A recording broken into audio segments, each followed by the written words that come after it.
All right. Hello again. And cousin Ken Castro, first one here tonight. Welcome in. How you doing, cuz? Hope you're doing well. All kinds of noise going on here. That happens. Anyhow, hope you're doing well. And welcome back to continuing opening day weekend festivities, whatever, the John J. McGraw Baseball League. This is part of the Mack-McGraw project.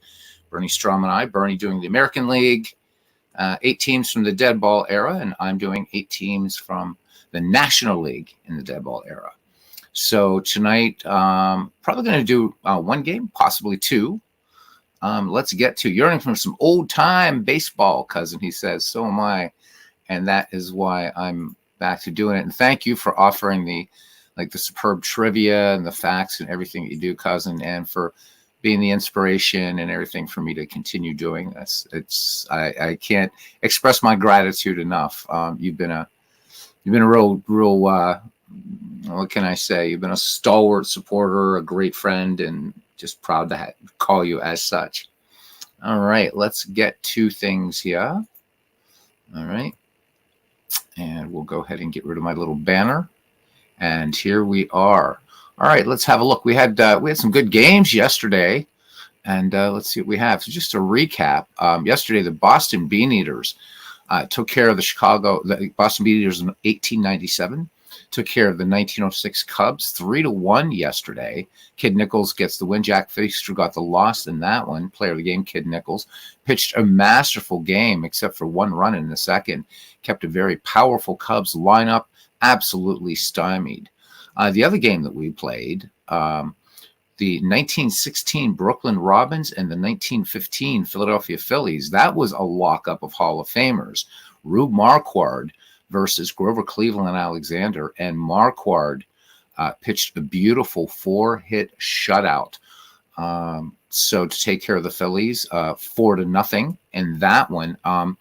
That was more like a dead ball game in that there were 6 total errors in the game, 4 committed by Brooklyn and 2 by Philadelphia. So tonight we got a couple bangers here, and I think we're going to start with the 1909 Pittsburgh Pirates against the 1905 New York Giants, and this will be Babe Adams versus Big Six, Christy Mathewson. So we'll see what happens here with this one. Babe Adams is going to be our player of note tonight that we'll be talking about at some point. And let's get to the ballpark. So I still haven't finished the uniforms yet. I've got to do the uniforms to the New York Giants because, as Cousin Ken already knows, but maybe some of you don't know, is that most of you know that there was no World Series in 1904. But in 1905, at the opening of the season, John McGraw just declared the New York Giants the world champions, and opening day they wore black uniforms. And emblazoned in white in the uniform said world champions. So I think it'd be kind of fun to make the Giants uniforms black. So we'll get to that. But right now, let's get to the starting lineups and get to the Polo Grounds. All right. So for the Pittsburgh Pirates, the world champions of 1909, leading off in left field, player manager Fred Clark. He was appointed to that position at age 29. Batting second at second base, Dots Miller. Batting third, one of the greatest of all time, at shortstop, the Flying Dutchman, Hannes Wagner. Batting fourth, a player who I believe deserves to be remembered even today. A great, great player playing third base, Tommy Leach. Batting fifth in right field, Owen Wilson. Batting sixth and catching, George Moon Gibson.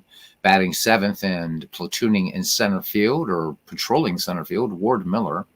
Batting eighth and still haven't changed that picture yet, Roy Thomas. And pitching and batting ninth, Babe Adams for the 1905. And they would become the champions in 1905. New York Giants leading off in center field, Sammy Strang.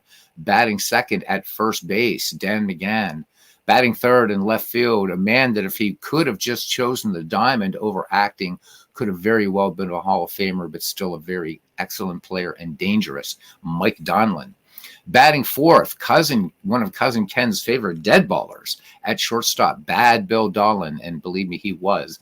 Batting fifth at third base would be Art Devlin. Batting sixth in right field, George Brown. George Brown played some excellent baseball in our Ned McGreevy League. Batting 7th and catching, Hall of Famer Duke of Tralee, Roger Bresnahan. Batting 8th and second base, Billy Gilbert, and Big Six. If you want to talk about two men that were so different from one another, Christy Mathewson and John McGraw. So Christy Mathewson, a native of Factoryville, Pennsylvania, and in fact, Christy Mathewson Stadium at Bucknell University named for him, and Christy Mathewson is buried there. All right, looking at the weather here at the Polo Grounds, we have an attendance of 6,457. It's partly cloudy, 48 degrees, and the wind blowing out to center at 13 miles per hour. All right, here we go. As Ken says, excellent game last night. It was a tough loss for the Phils, but Marquard was on. Hall of Famer versus Hall of Famer. Long season to go. 154 games for these teams. I'm going to do my best that everybody will see teams a few times. All right, so I'm going to just put this book down off my lap until we get to talking about Babe Adams at some point. All right, Big Six finishing up his warm-up pitches, and Fred Clark steps up to the plate, leading it off for the Pittsburgh Pirates as we take a fly around an earlier Polo Grounds. And sorry that there's a little bit of a kind of jerkiness in the video. Here's the pitch, the 1-1 to Clark, and Clark dumps this one into left field, but no, it stays up, and Mike Donlin rushing in and making the catch on that little quail there. All right, Dots Miller, one down. Dots Miller bats righty. Matty has the sign from the Duke of Tralee. Here is the windup and the pitch. Dots Miller swings hard, hit ball to first, and taking this one to the bag himself is Dan McGann. So quickly, 2 buckos up, 2 buckos down for Hannes Wagner. Excellent contact, good power in that bat. Here we go. Wagner swinging on the first pitch, and this is going to be out in the shallow center field grass, and Bad Bill Dolan has it, shortstop to shortstop.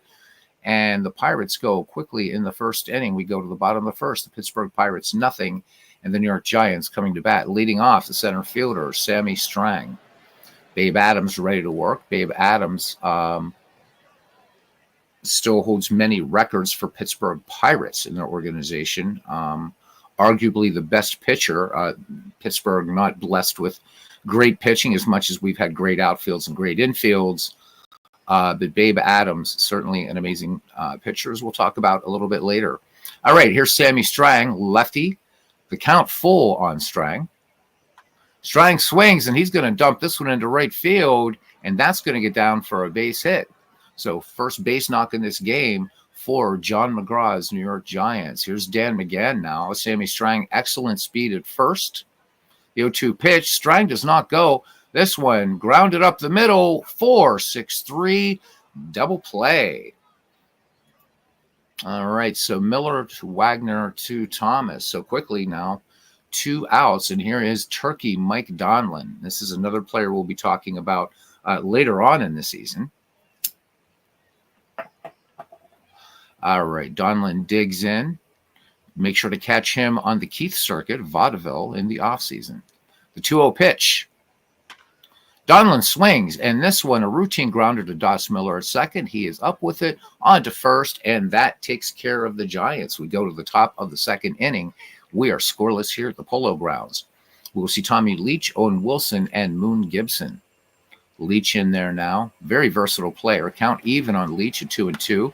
Leach swings, routine grounder to Dolan. Dolan up with it and fires on to Dan McGann for the 6-3 putout. So 1 away now for Owen Wilson. Owen Wilson having some baseball historians call him anomalous year. We'll talk about Owen Wilson at some point, and the crazy amount of triples that Owen Wilson had in a season. All right. Anyhow, the 1-0 pitch from Big Six. And Owen Wilson, this one popped on the infield toward first base. And Dan McGann calling off Christy Mathewson, gloves it for out number 2.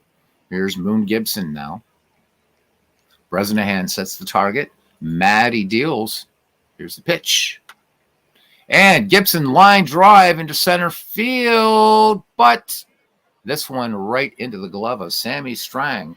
So both pitchers working efficiently. We go to the bottom of the second inning, and we are scoreless here in New York. And Bad Bill Dolan, Art Devlin, and George Brown due up for John McGraw's New York Giants. Of course, John McGraw, we won't see him here as a manager, but we do see him in this league as the third baseman of the 1894 Baltimore Orioles. All right, Babe Adams to deal to Bad Bill. The count full again. Dolan swinging on that pitch. This one twisting foul, first base side, and making the catch is Roy Thomas. So 1 away. And here comes Art Devlin now. 3-1 coming home. And this one missing the outside corner and just a bit out, just a bit low. So the speedy Art Devlin aboard for George Brown, 1 away, bottom of the second, scoreless here in New York. And the runner goes. Here's the throw down. Strong throw by Moon Gibson, and Art Devlin is caught pilfering. So 2 away, bases empty. George Brown back in the box. The count, 2 balls, no strikes. And Brown swings and scorches this one to left. This one's going to go off the wall for extra bases.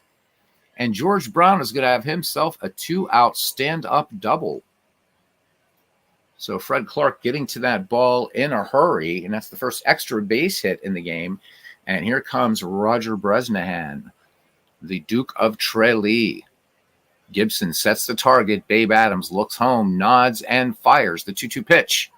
Bresnahan looks at a called strike 3. Curveball coming in from Babe Adams that time. We have the beginning of a pitcher's duel as we enter the top of the third inning.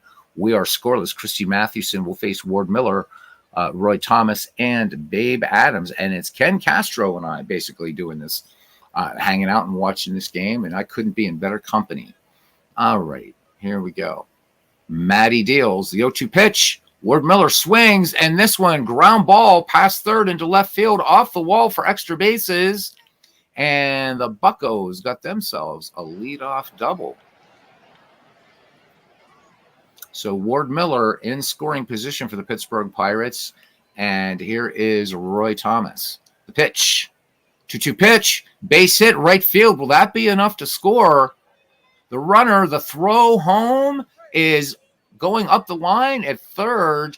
RBI single by Roy Thomas, and Dots Miller scores. So the Pirates take a 1-0 lead here in the top of the third inning. And here's our player of note tonight, Babe Adams, making his first appearance of the season and his first at bat, as are all these guys. Runner goes, hit and run was on. Beautiful bunt to first. Matty up with it, fires on to first.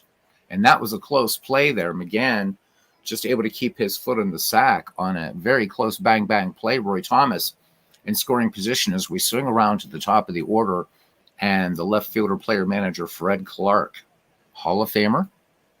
Count 2 balls, 2 strikes. Clark swings. This one's going to be a little quail into right field. The Pirates starting to bring the lumber. Here's the throw to the plate, the tag, and safe. Roy Thomas slides around the Bresnahan tag, and the Pittsburgh Pirates pick up 2 here in the top of the third. Dots Miller now in there.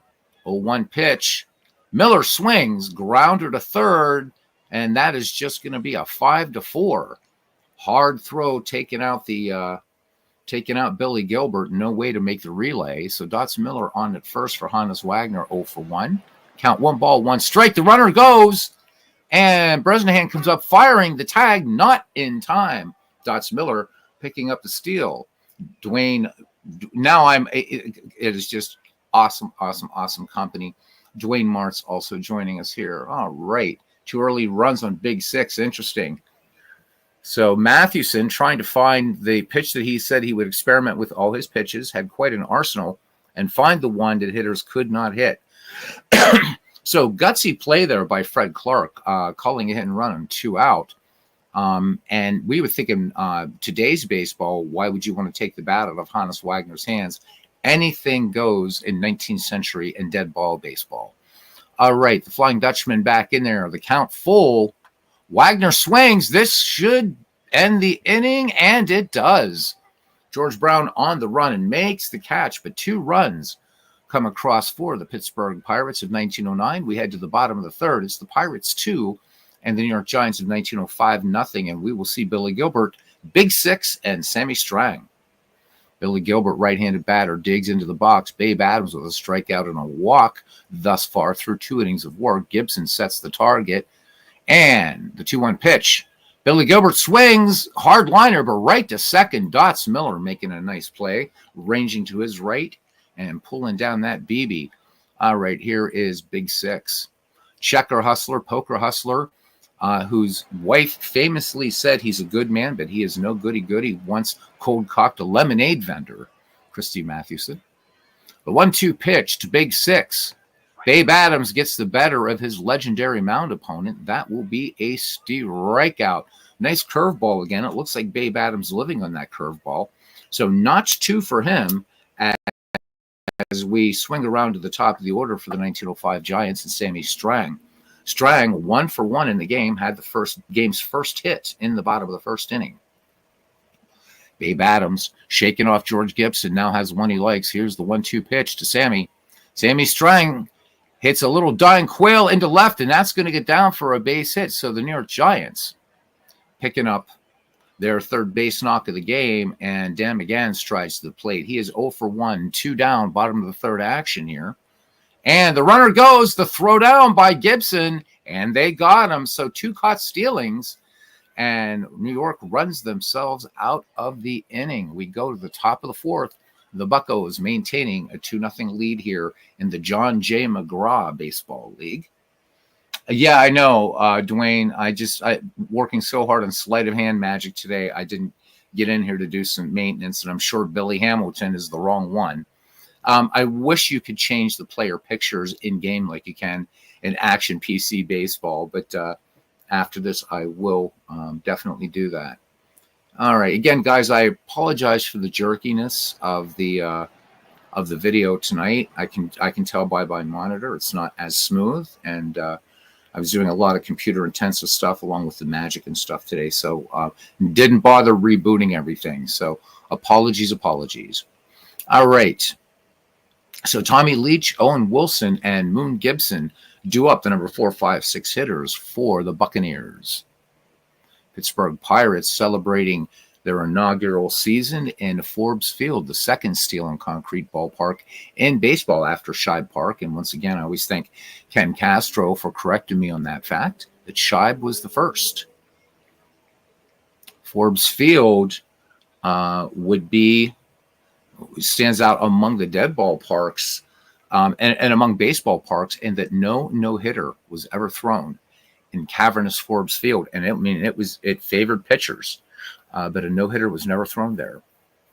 Babe Ruth also finished his career in grand style in Forbes Field in his final year, playing with the Boston Braves, playing in Pittsburgh. Of course, the scene of the great Bill Mazeroski home run. We'll talk more about Forbes when we get there later in the season. Bresnahan sets the target.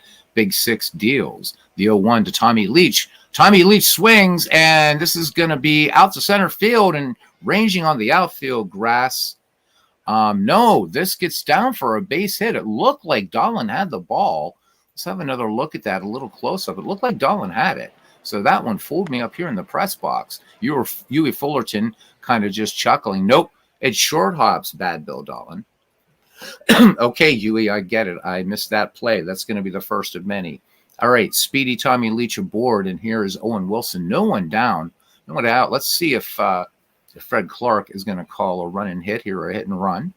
Leach, good lead off of first. Matty checks the runner.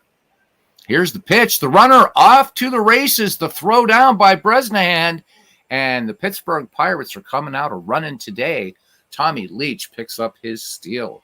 First steal of the season for the third baseman. Owen Wilson back in the box. So good, aggressive baseball being played here in New York. And good pitching. And they're going to intentionally walk Owen Wilson. So Chief Wilson ambles down to first. He will take that free ticket downtown. And here comes Moon Gibson. Bucco catcher, 0-for-1. The 1-0 pitch. Gibson blazed down a beautiful bunt back to the mound. Mathewson's only play will be to first. And there you go. Some good dead ball tactics advancing the runner. To imagine today seeing the number 6 hitter bunting and sacrificing. This is how they did it back in the day. And hats off to Marcus Heinsohn and company for creating a game that can play dead ball baseball so well out of the rip, and that while it could be one of its biggest selling points, a lot of people are never going to experience it, and that's too bad. All right. So we got some Bats League action coming up from Dwayne this week. So looking forward to that, guys. Hopefully, Dwayne, I don't go back to work till Wednesday, so try to get one in tomorrow or Tuesday or something. Taking a couple long weekends, taking another one next weekend. All right, back to game action. Ward Miller, 1-for-1. Buccos threatening for more here. 2 in scoring position. Tommy Leach at third. Owen Wilson at second. Buccos with a 2-0 lead here in the top of the fourth. Roy Thomas waits on deck. Matty deals. And he walks Ward Miller with first base open, trying to set up the double play. Unusual to see Christy Mathewson. But John McGraw calling for the walk, and that brings up Roy Thomas. Roy Thomas 1-for-1 with an RBI. Babe Adams waits on deck, so we'll be getting to Babe Adams. The infield is playing in, trying to cut off Leach at home. Here we go. From the stretch, Roy Thomas grounds to first. They do throw home, and back to first. And how about it? We got us a big, big double play, and the Giants get out of it.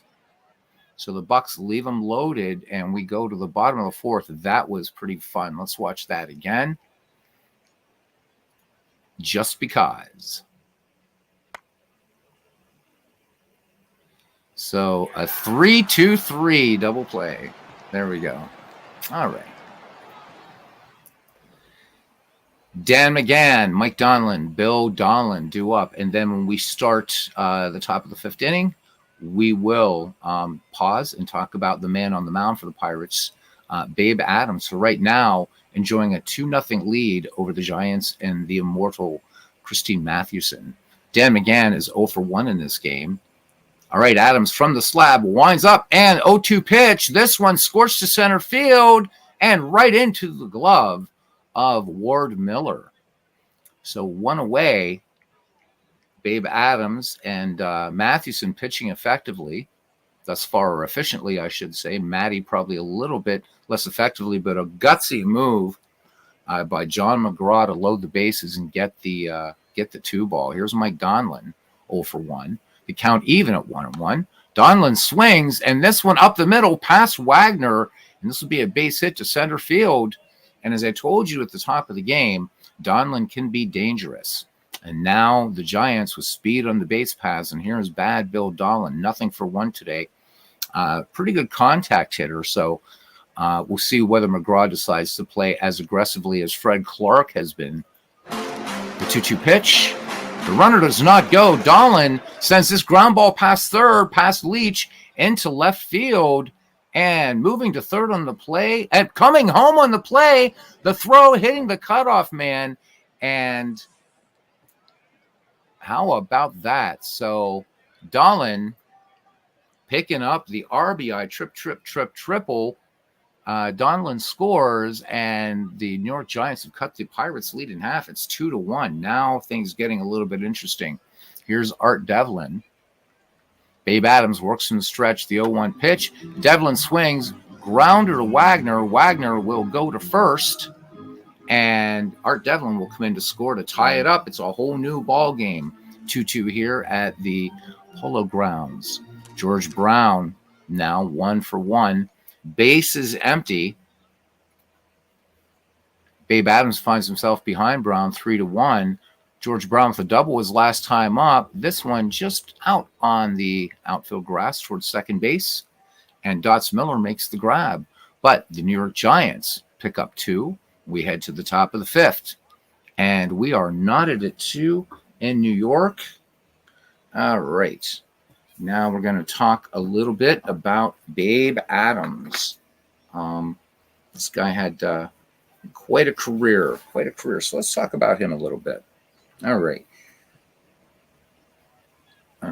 Charles Benjamin Adams. Babe Adams' legendary control allowed him to have a long career with the Pittsburgh Pirates. It was his 3 wins in the 1909 World Series, however, that made him an overnight sensation and a significant figure on the national baseball scene. Scouted in 1904 by a Pacific Coast League umpire, a practice then still legal, Adams was signed to a contract with the Parsons, Kansas Preachers of the Class D Missouri Valley League. 2 years later, the St. Louis Cardinals purchased his contract, but his one start saw him give up 9 hits in 4 innings, and the Cardinals returned him to the minors. The Pirates acquired Adams near the end of the 1907 season. After a brief spell in Pittsburgh, they dispatched him to the Louisville Colonels, where he went 22-12 in 1908 and acquired the nickname Babe. Adams was allegedly the first ball player to be so christened. So think about that, guys. Of course, we had Babe Ruth. We also had Babe Phelps, Babe Dahlgren, a lot of them. So there you go. So Babe Adams, one of his claims to fame, the first baseball player to be nicknamed as such, because Cap Anson was first called Baby. All right, anyhow, back to the article. In 1909, Adams split time between starting and relief for the Pirates. He posted a 12-3 record with a sparkling 1.11 earned run average for the pennant winners.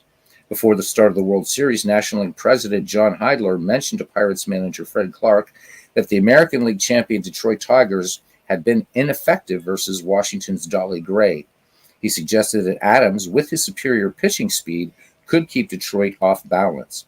Clark took the tip in Game 1, bypassing 25-game winner Howie Kamnitz for Adams. I'll never forget the look on Adams' face when I told him he was going to pitch the opener, recalled teammate Hannes Wagner. He asked me if I wasn't fooling, and I told him I wasn't, and he hadn't better fool either when he got to the mound. Despite a shaky first frame, Babe was a 4-1 winner. In Game 5, Adams continued his mastery, winning 8-4. For the final game, Clark went with his new ace, and in 40-degree weather, the rookie blanked Detroit 8-0. In each win, Adams pitched a 6-hit complete game. He became a national sensation. The next year, working almost entirely as a starter, Adams recorded an 18-9 mark with a 2.24 earned run average. Then came the first of his 2 20-win seasons when he went 22-12. 2 years later, he followed that with a 21-10 mark. Adams' record became less impressive as the Pirates gave him less backing through the ensuing years. On May 17, 1914, for example, he lost a 21-inning duel to New York's Rube Marquard. In that contest, Adams didn't walk a single batter, still a major league record. In 1916, Adams' ERA suddenly soared from 2.87 to almost double that, 5.72.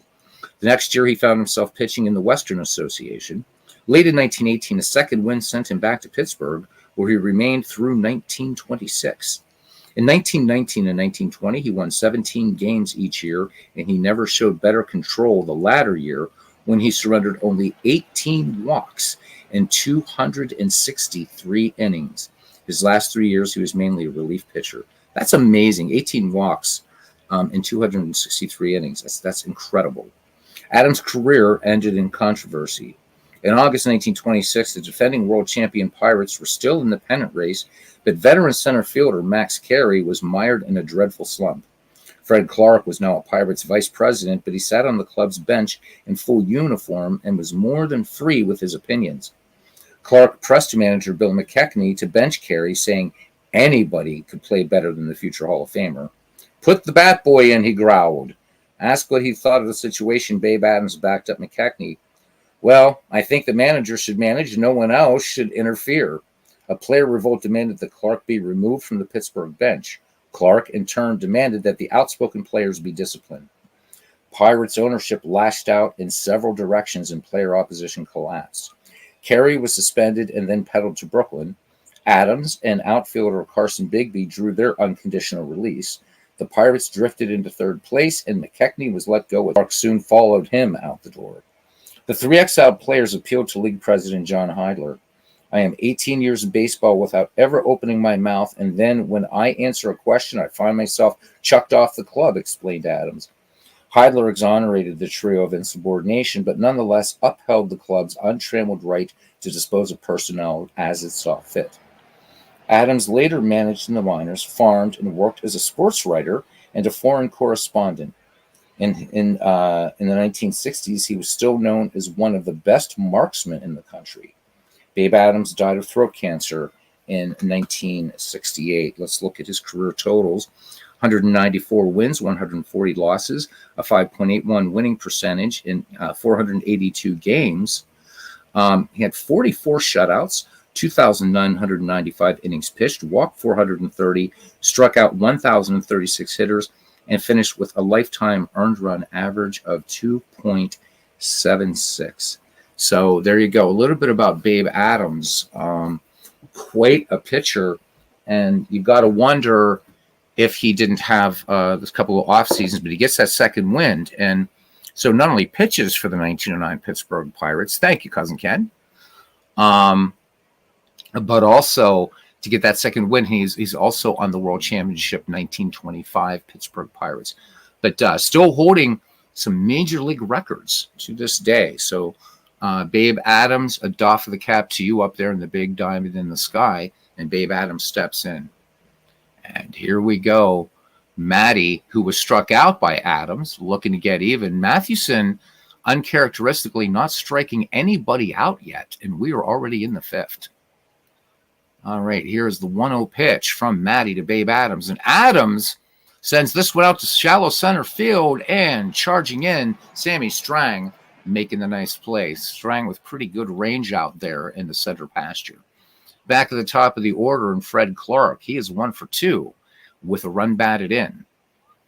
1 ball, no strikes. And this is going to be the second single for Fred Clark. So Clark aboard. And that will bring up Dots Miller.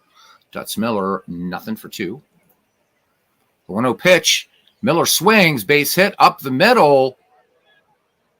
And Fred Clark able to go to third as Sammy Strang having trouble getting a handle on the ball.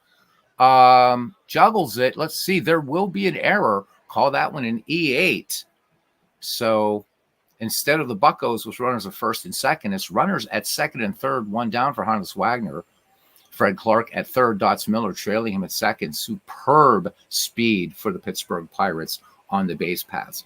Wagner 0 for 2. Seems to be characteristic in baseball sims that Wagner always has a slow start to the season and then starts to heat up a little bit later on. And they're going to intentionally walk Wagner. So John McGraw, once again, going to try to turn 2. So the base is loaded, and he's going to pitch to Tommy Leach, who is 1 for 2. The third baseman stands in infield, playing in again. The 3-1 pitch. And Tommy Leach, how about that? Christy Mathewson walks in the third Bucco run, and the Pirates reclaim the lead here in the top of the fifth. It is 3-2. So Christy Mathewson with 4 walks. All right, here's Owen Wilson now, waving the bat slightly. Infield still playing in, 1 out. Base is still sold out with Buccaneers. Dots Miller at third, Hannes Wagner at second, Tommy Leach at first. The 0-1 pitch.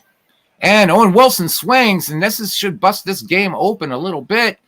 A lot bit, actually. 2 runs will come in. 3 runs will come in as the ball is being caromed and bounced around out there. And this is going to be a 3-run triple. And we talked about Owen Wilson and his season of triples, and he comes through big time, breaks the game open, and that is all for Christy Mathewson as the Pirates played 4 here in the top of the 5th inning. Hooks Wiltsey now will come in and try to stop the bleeding. Owen Wilson third for George Gibson, who is 0 for 1. 3-1 pitch now. And Gibson swings, and this is going to go to the wall and right, and the Buccos are going to have run number 7. And Gibson will practically saunter into second. George Brown playing the carom out there, but here we are in the Gloman, and the Giants find themselves down 5 runs again. This is just opening weekend here. All right, now Hooks Wiltsey to face Ward Miller, who is 1 for 1. 2-2 pitch.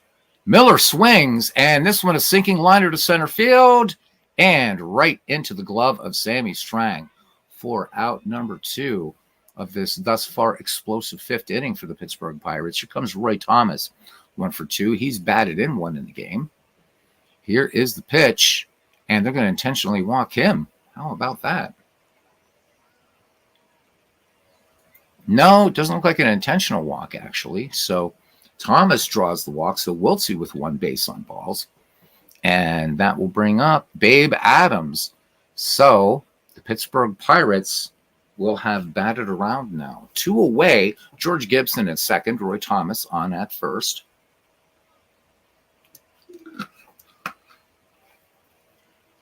Ring Lardner, Huey Fullerton up here tapping away at the in the press box. The 1-2 pitch. Babe Adams tried to hold up, and our umpire today said you went around, but the Pittsburgh Pirates score 5 times and lead 7-2 as we go to the bottom of the 5th inning. And it will be the 7, 8, 9 hitters, Roger Bresnahan, Billy Gilbert, and we'll see whether Mr. McGraw will allow Hooks Wiltsey to bat for himself. Babe Adams with a walk and a strikeout, enjoying a 5-run lead, our player of note in this game. Count full on Bresnahan. A lot of full counts by Babe Adams. Oh, diving stop by Leach. Great play, but a bad throw. Score that one, E5. So there's a little miscue for the Buccos, and each team now tied in errors. So Roger Bresnahan on first, and here's Billy Gilbert, 0-for-1. Leach pounding that tiny glove out there at the hot corner. 3-0 pitch, missing inside and low.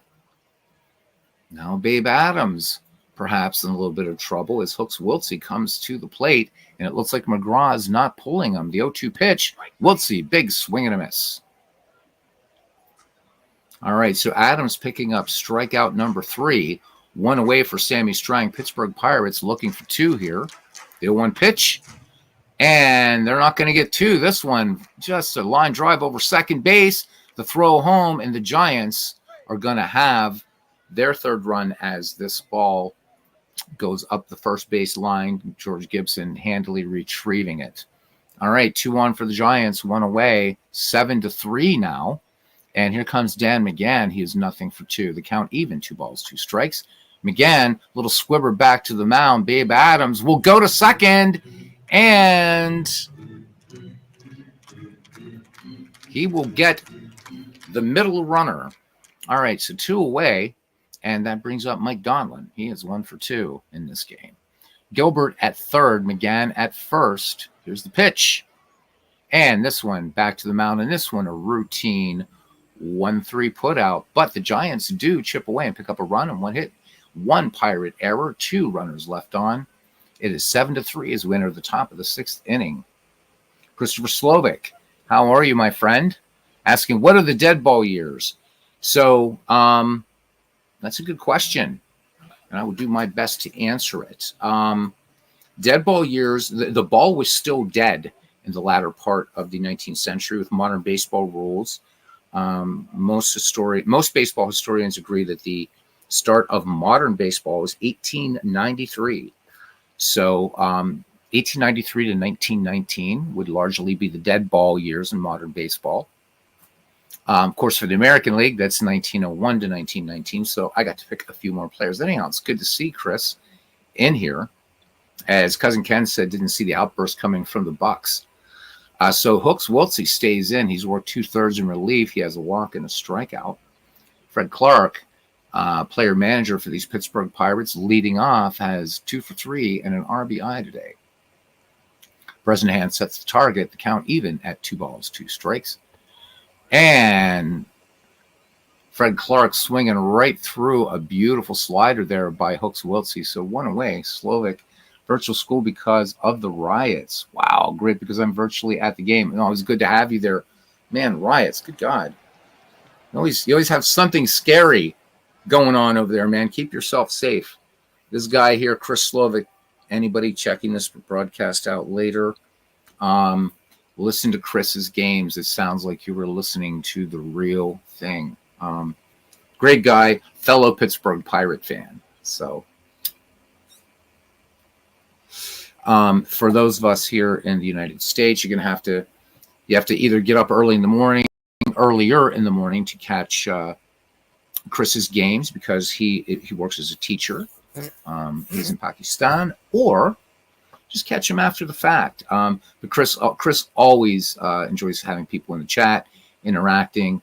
Fun guy. Like to get him on here again sometime soon, and just have a good old chin wag with the great Chris Slovic. And usually when Chris is on here, we just give him the mic and have him go with it. Smart guy, but just natural. He should have been a baseball broadcaster, but bless him for being a teacher.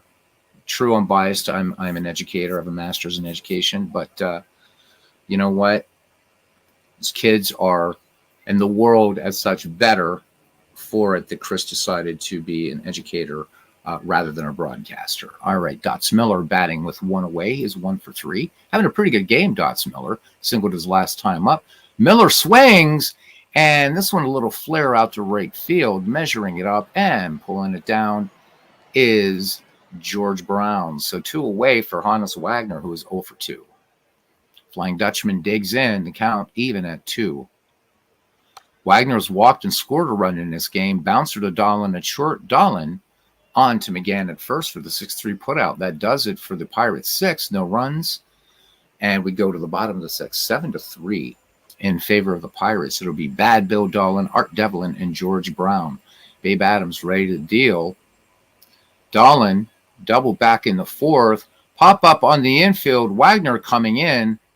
And Wagner makes the catch, telling Babe Adams, I got this, kid. Hannes Wagner was always very gracious to rookies.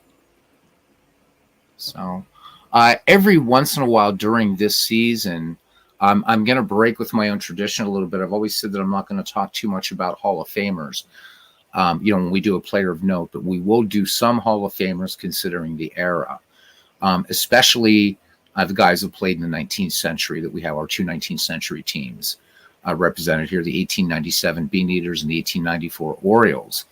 But we'll also be covering some dead ballers as well. Dead baller Hall of Famers. All right, Art Devlin, George Brown, and Roger Bresnahan due up for Mr. McGraw's Giants. Devlin grounded out to the shortstop his last time up, and this time, this one past Roy Thomas at first, and the official scorer is going to call that one a hit. Devlin was thinking of 2, but Owen Wilson coming in shallow and fast on that ball. So Devlin aboard. Devlin thrown out by George Gibson earlier in our little confab here. George Brown now 1 for 2. The 1-0 pitch to the right fielder. And Brown dumps this one into left, into the corner for extra bases. And Devlin turning on the, let's say all 8 cylinders of the Chalmers, but they're going to hold him at third base. And there we go. All right. Again, sorry for the jerkiness of tonight's broadcast, guys.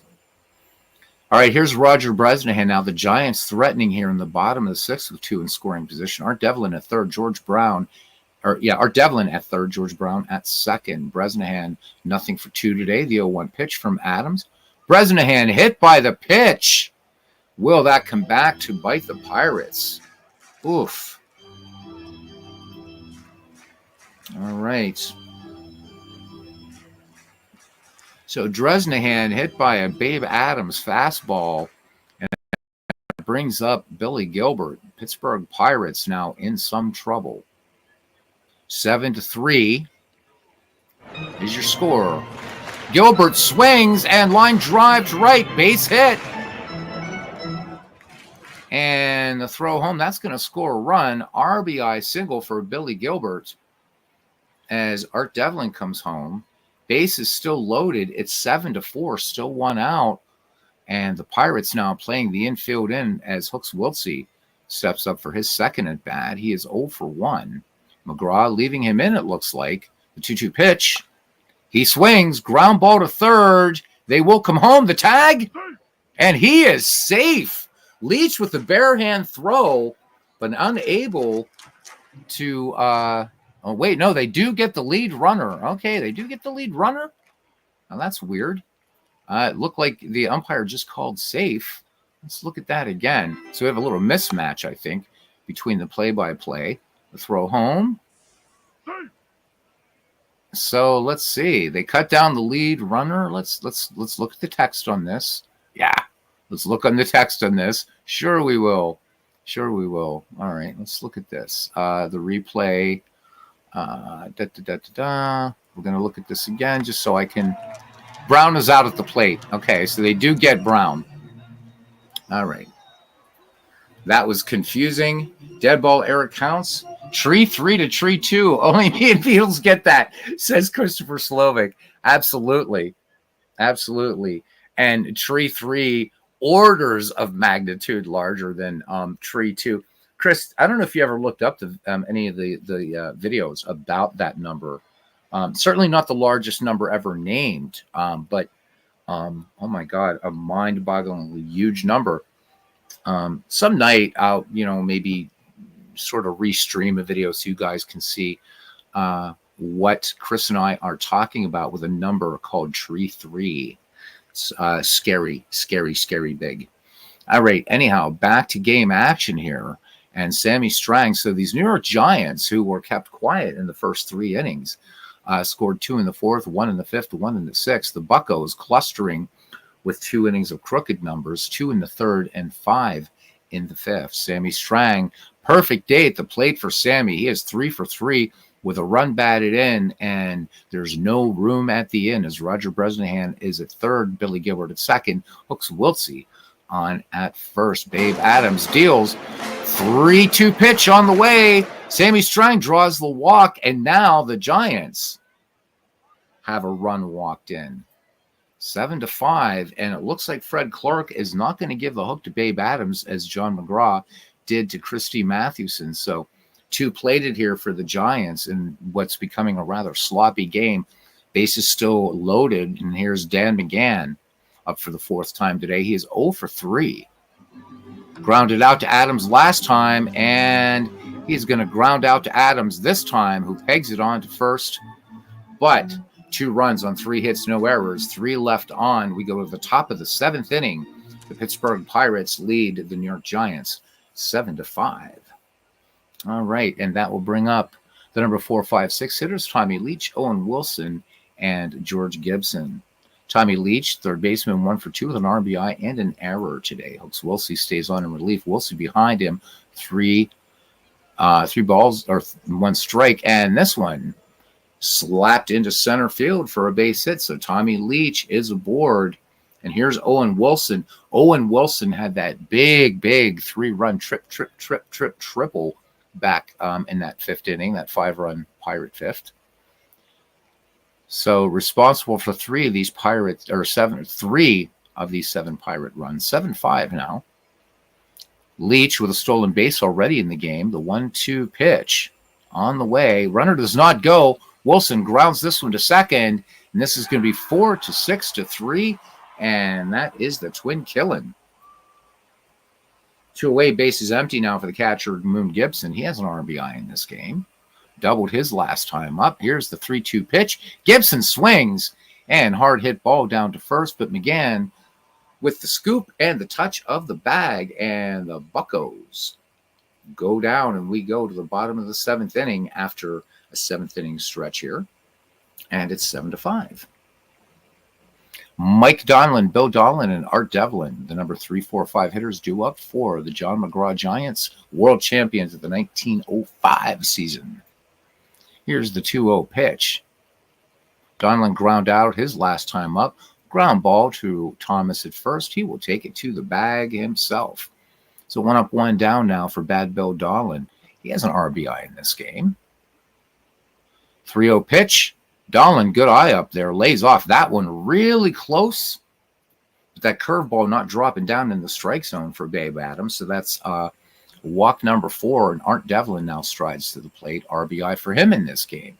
Count even, 2 balls, 2 strikes. Devlin, swing and a miss, strike 3. That's the 4th strikeout for Babe Adams, and it brings up George Brown. 2 down here in the bottom half of the 7th inning. George Brown having a good day at the plate. He is 2 for 3.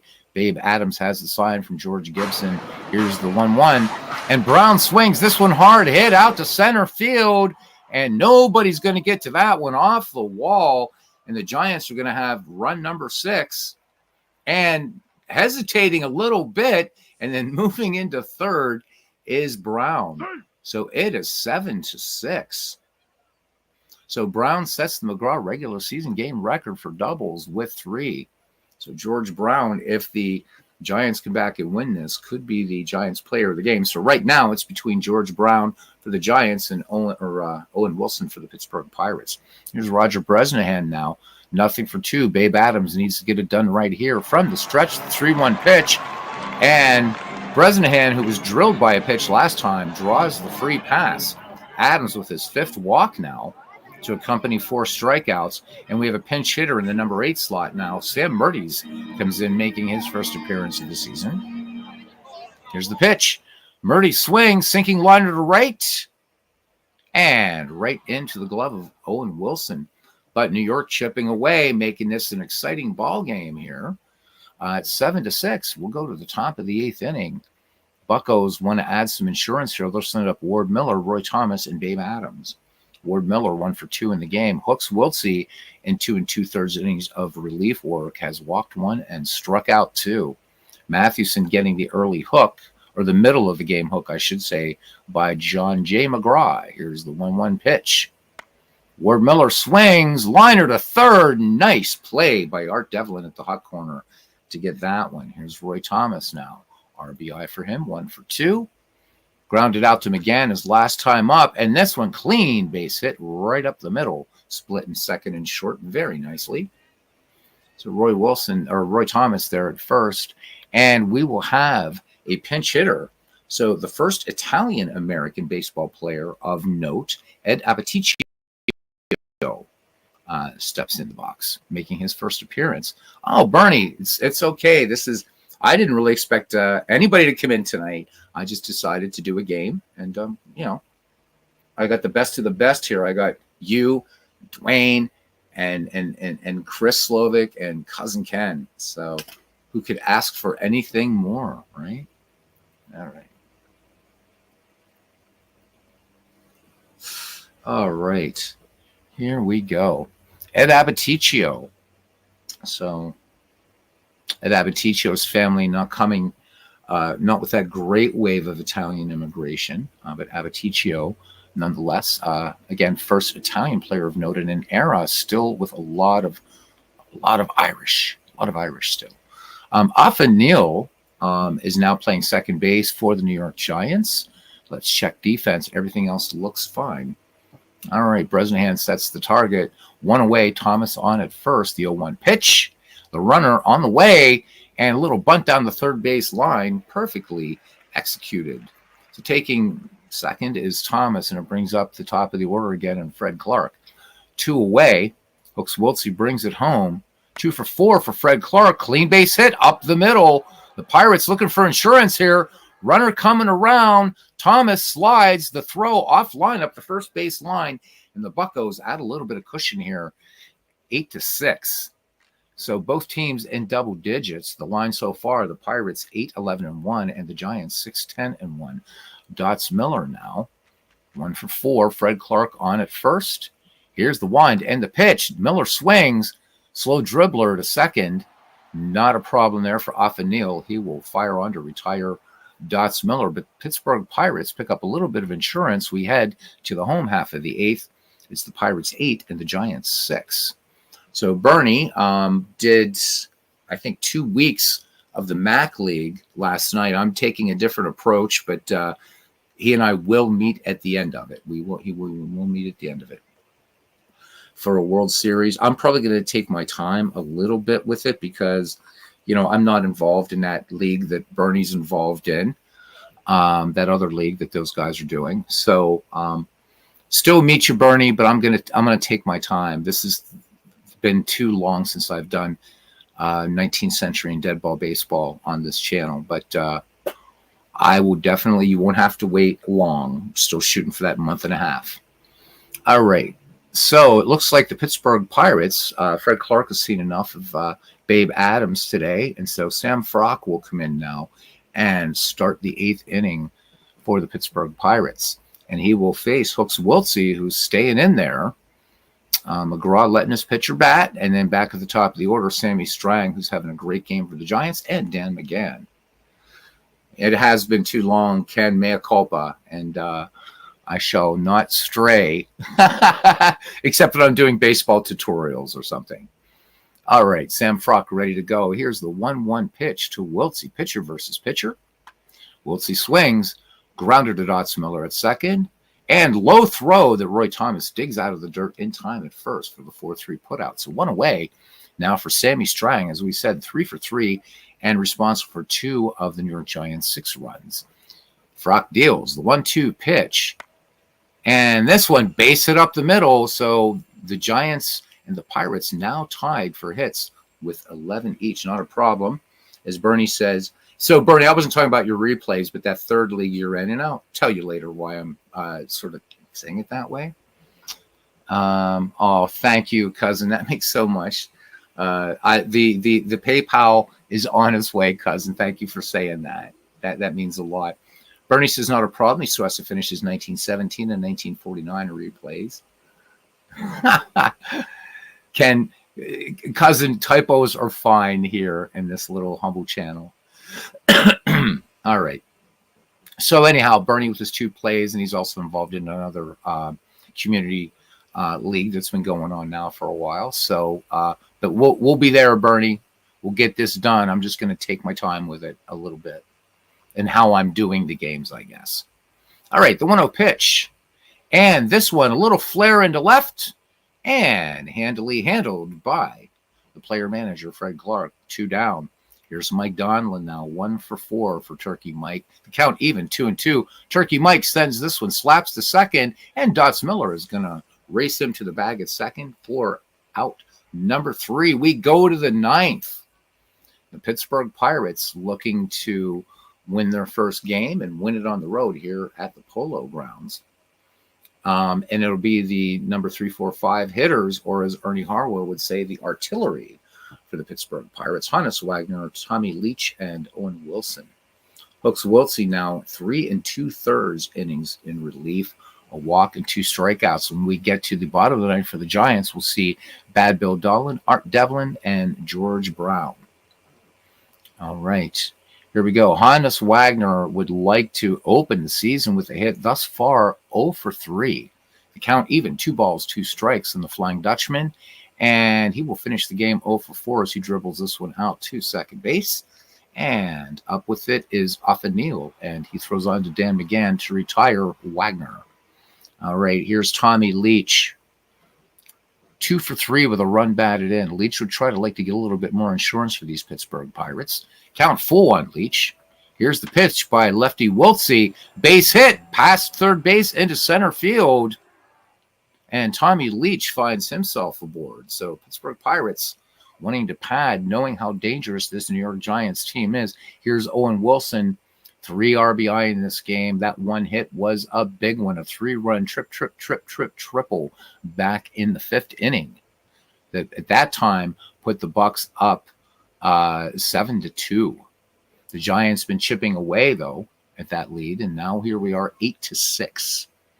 All right, lefty-lefty matchup here as Wiltsey lets it go. And the runner goes. Leach here's the tag, and steals second. Tommy Leach, 2 steals here in the old Ball Orchard, Polo Grounds. All right, Owen Wilson back in the box now. Tommy Leach in scoring position. And the 1-2 pitch. Owen Wilson, big cut and a miss. Hooks Wiltsey challenged him with a fastball. Wiltsey known mainly as a curveball pitcher, but bringing some heat there. So 2 away, and it's up to Moon Gibson to try to get Tommy Leach home. Bucko catchers 1 for 3 with a run batted in. Here's the wind in the pitch. And this was a wide one, ball 4, so Gibson will take first. Third walk by Hooks Wiltsey, and it brings up the center fielder, Ward Miller, who's 1 for 3. Tommy Leach at second. George Gibson trailing him at first. Count 2 balls, 2 strikes. Miller hits this one straight up the middle. Base hit. Will it be enough for the 9th Pirates run? Here's a strong throw home, and he is safe. The tag missing. How about it? Bresnahan with a good effort there. But Miller gets himself the RBI single, and the Buccos now with a 9-6 lead. And we will have Ham Hyatt now pitching or batting for the Pittsburgh Pirates, making his first plate appearance. Defensive substitution. 0-1 pitch. Hyatt liner into the gap and left. And this is going to bring home 2 for the Pirates. I think, yep, there's 1. And here comes 2.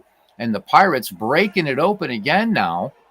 And that is a trip. Is they going to score that one a triple? Yes, indeed. Ham Hyatt comes in and hits a triple. And the Pirates now lead the New York Giants 11-6. 2 outs now. Ham Hyatt 90 feet away. And it looks like Fred Clark is going to allow Sam Frock, the pitcher, to hit for himself.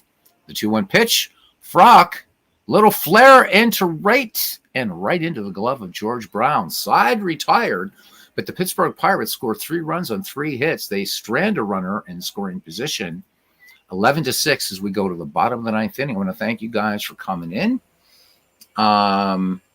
So Bernie says he plans on reviewing all the games that I'm sending. Will replay any exciting games on YouTube doing with your live broadcast. Nice. Yeah, I've got this set up too, Bernie, that if there's any games to revisit, to look at, what have you, I think it's going to be a lot of fun. So that way, don't miss a lot.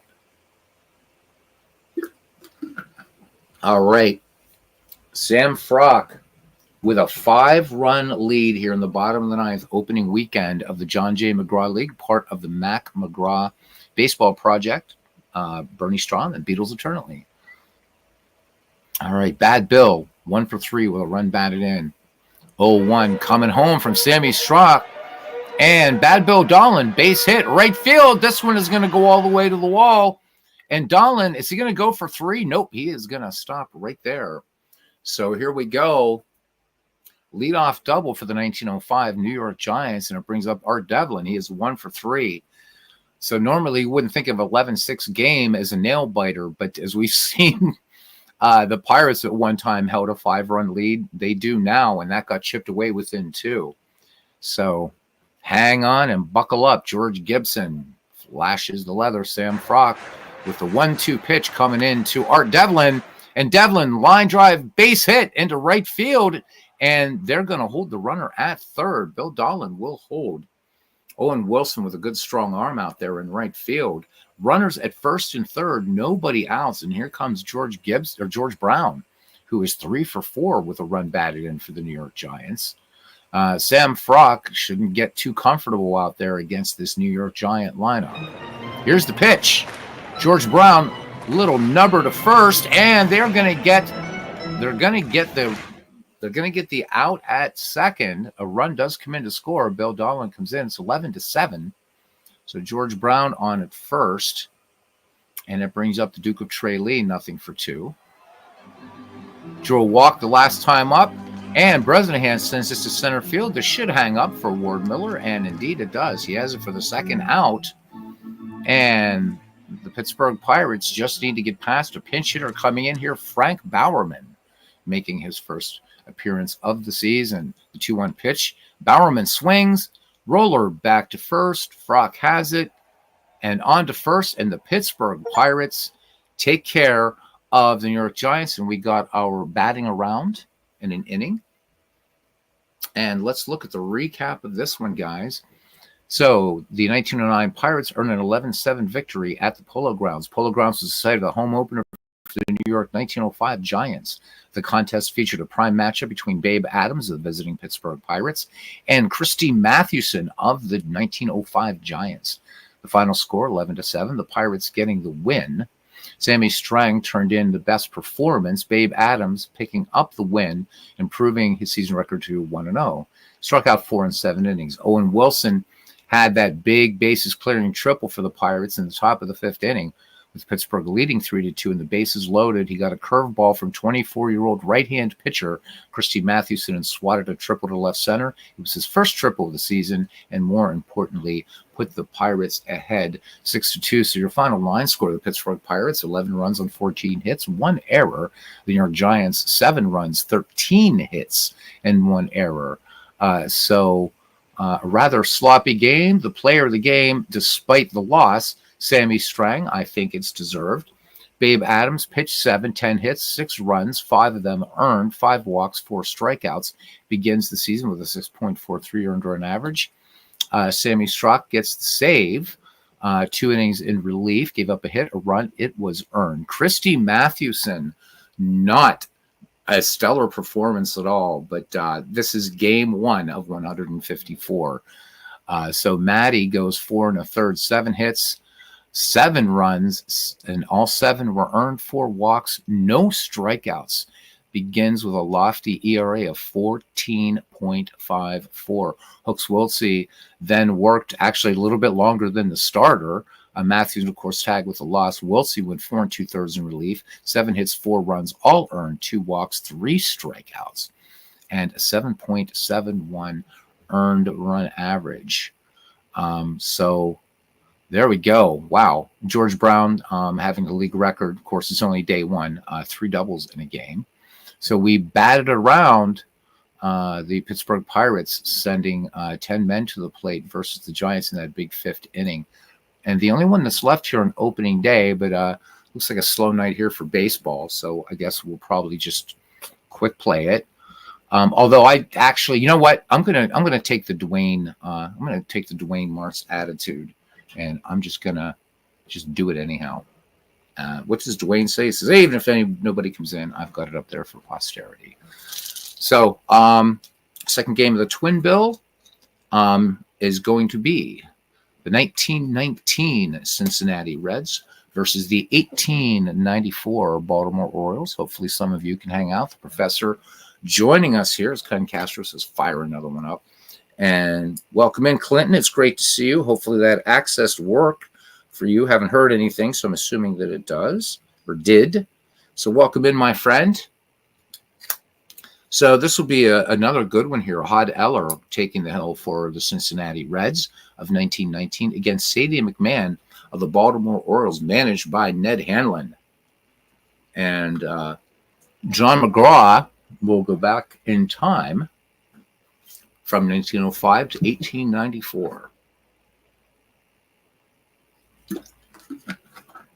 This is, I think this is going to be a fun project. All right. Again, I apologize for the jerkiness of the broadcast, but we're gonna soldier on. For the visiting 1919 Cincinnati Reds, the starting lineup at first base: Jake Dalbert. At second base, Maury Rath. Batting third in center field, Hall of Famer Ed Roush. Batting fourth at the hot corner, Heine Groh. Batting fifth at shortstop, Jimmy Smith. Batting sixth, left field, Rube Bressler. Batting seventh in right field, Greasy Neal. Batting eighth and catching, Bill Raridan. And pitching and batting ninth, Hod Eller. For the 1894 Baltimore Orioles, leading off at third base, Little Napoleon, John McGraw.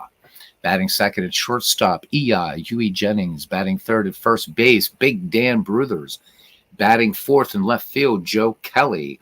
Batting fifth in right field, Wee Willie Keeler. So we've just named off 5 Hall of Famers right there.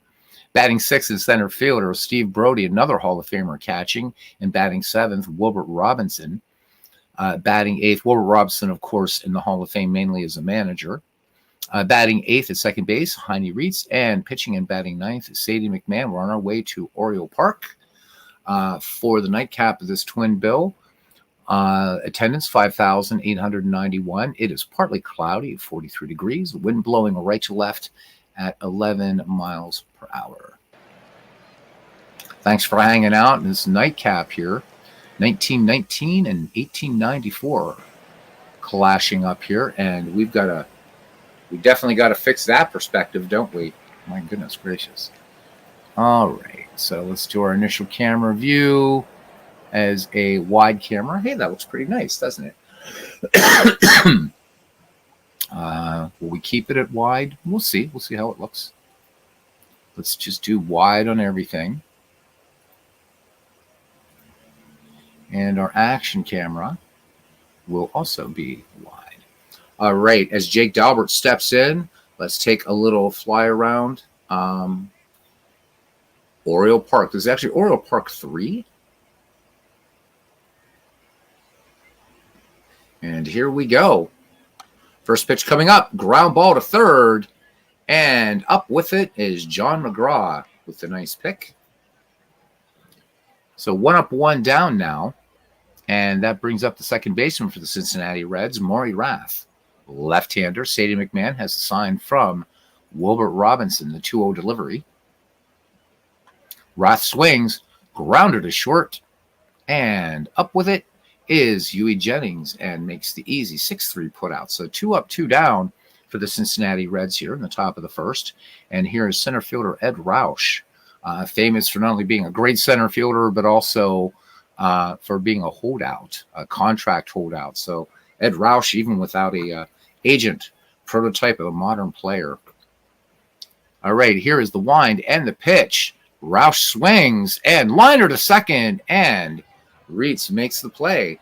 So the Reds go quietly. We go to the bottom of the first. The 1919 Cincinnati Reds, nothing. The 1894 Baltimore Orioles coming to bat. John McGraw will lead it off here against Hod Eller. So let's look at Hod Eller here just for a moment, looking at his stats. So pretty short career here. We want to look at him as a pitcher, of course. Played from 1917 to 1921, his entire career with Cincinnati. 60 wins, 40 losses lifetime. The 2.62 earned run average for Hod Eller. Struck out 381 batters and walked 213, a whip of 1.18. Back to the game. We'll look at Sadie McMahon at the top of the second. All right, here is John Joseph McGraw. Here's the pitch. McGraw swings, and this one, high fly ball to left field, out toward the Dunn-Merck Company. Wichita trades, and went down. So I guess Wichita, Kansas, doing some advertising here. Huey Jennings glancing out at that Burma Shave poster or billboard out there in center field. Here's Ia. Eller brings it. Jennings swings, fly ball, center field, down into the glove of Ed Roush. The 2 up, 2 down for Big Dan Bruthers. The 1-0 pitch to Bruthers. Bruthers uncoils a line drive base hit to center field. So first hit here in the ball orchard today, and it brings up Hall of Famer Joe Kelly. Hod Eller has the sign from catcher Bill Raridan. Here's the 1-0 delivery. Kelly swings, routine grounder short, but it's booted. It is booted.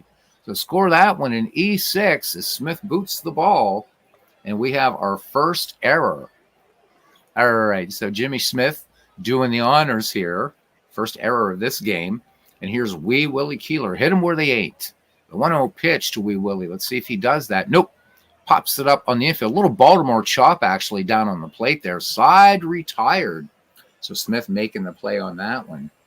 So the Orioles strand 2. We go to the top of the second. We are scoreless. Let's look at Sadie McMahon's real life pitching. So Sadie McMahon pitched from 1889 to 1897. 173 lifetime wins, 127 losses, 4 saves, a lifetime earned run average 3.51 for him. He averaged 3.3 strikeouts per 9 innings, 3.2 walks, a whip of 1.39. Struck out 967 batters and walked 945. All right. Back to the game at hand. All right. And Ken says going to watch this one in the sack. Be right back. All right. So Ken get himself all comfy there. All right. Heine Groh will lead things off here for the 1919 Reds. Count full. Pitch coming in from Sadie McMahon, and Grow liner to second, and Heine Reed's making a nice play out there. So one away now for Jimmy Smith. No relation at all to the great jazz musician, Jimmy Smith. 2-2 pitch. Smith swings. Dribbler back to the pitcher. Sadie McMahon up with it, and they're not going to get him. Infield hit for Jimmy Smith. And that will bring up Rube Bressler, the left fielder. Sadie McMahon has a look at Jimmy Smith over there at first. 1-1 pitch. Swung on. Grounded to third. Will they turn 2, 5, 4, and no 3? So they do get the lead runner. So Bressler on the fielder's choice. And here comes Greasy Neal. Sadie McMahon deals. And Neal drives this one into center field. Base hit. Neal thought about 2. He's going to hold up. Going to third is Rube Bressler, and the ball sailing a bit left and up the line. And the Reds making a little noise with 2 down here in the top of the second. Runners at first and third. Bressler at third, Neal at first for Bill Raridan. 2-1 pitch. Raridan swings on this one. Fly ball shallow left. Coming in a long way to get to that ball is Joe Kelly. Great outfielder. No runs, 2 hits, no errors, and 2 left on. The Reds and Orioles tied as we go to the bottom of the second inning. Steve Brody, Wilbert Robinson, and Heine Reitz due up for Ned Hanlon's 1894 Baltimore Orioles.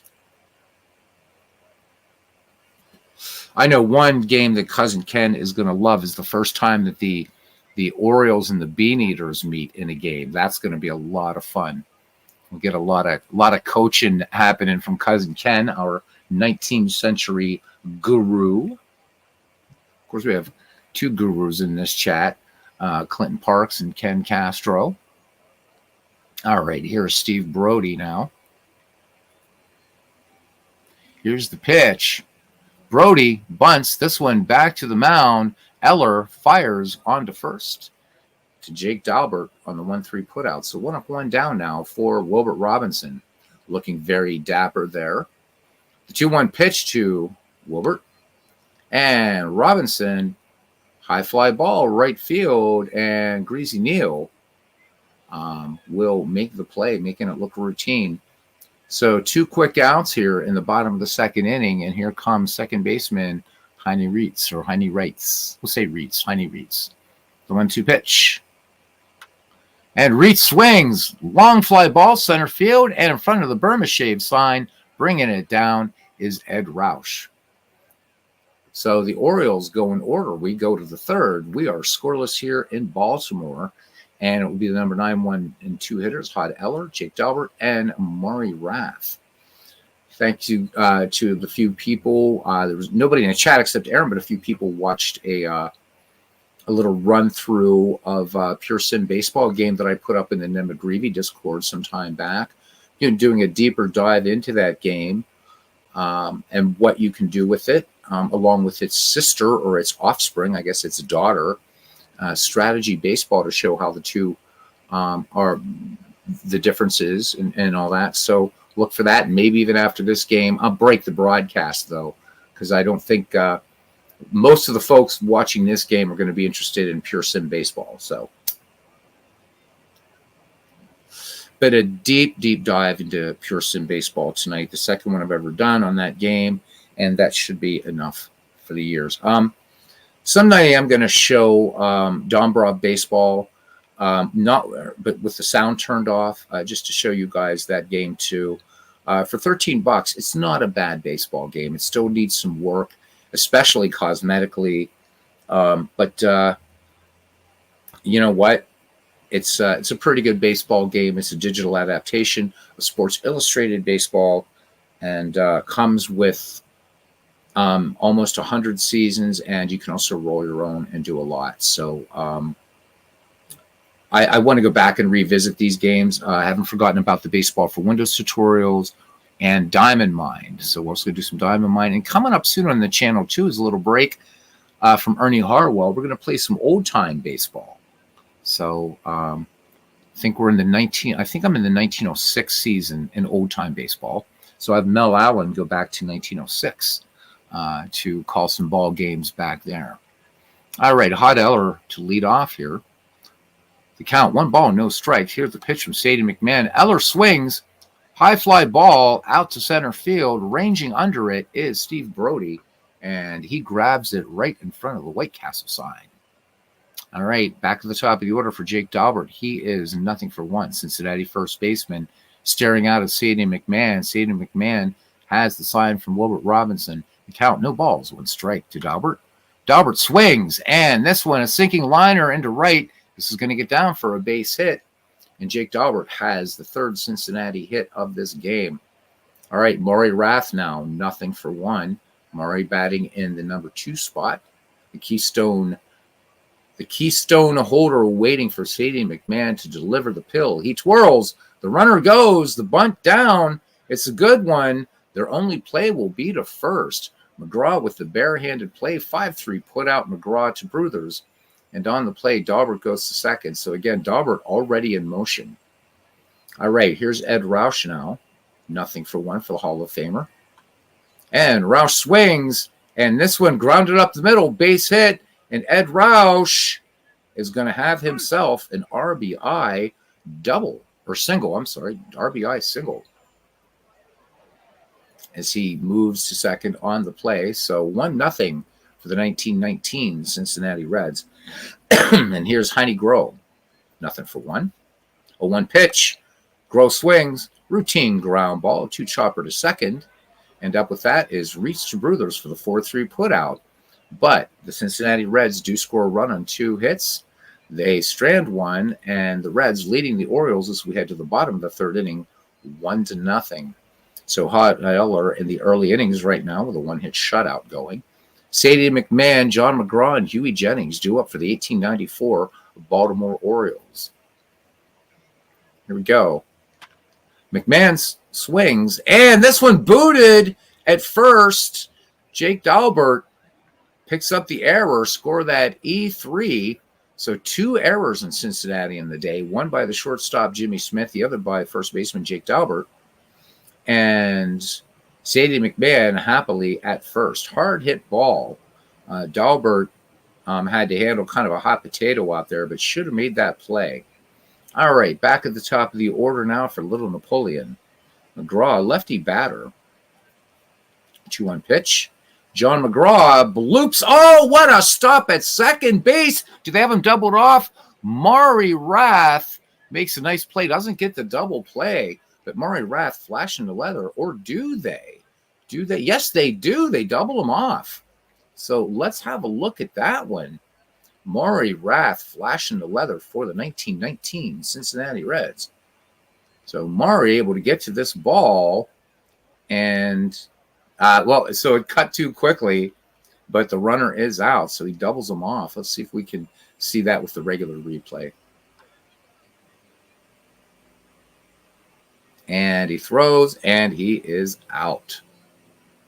All right, so there we go. Base is empty. Here's Huey Jennings. Jennings swings, grounder to second. This should end the inning. It's the Maury Rath show out there at second. So the Reds face the minimum. Despite allowing a base runner, we go to the top of the 4th inning.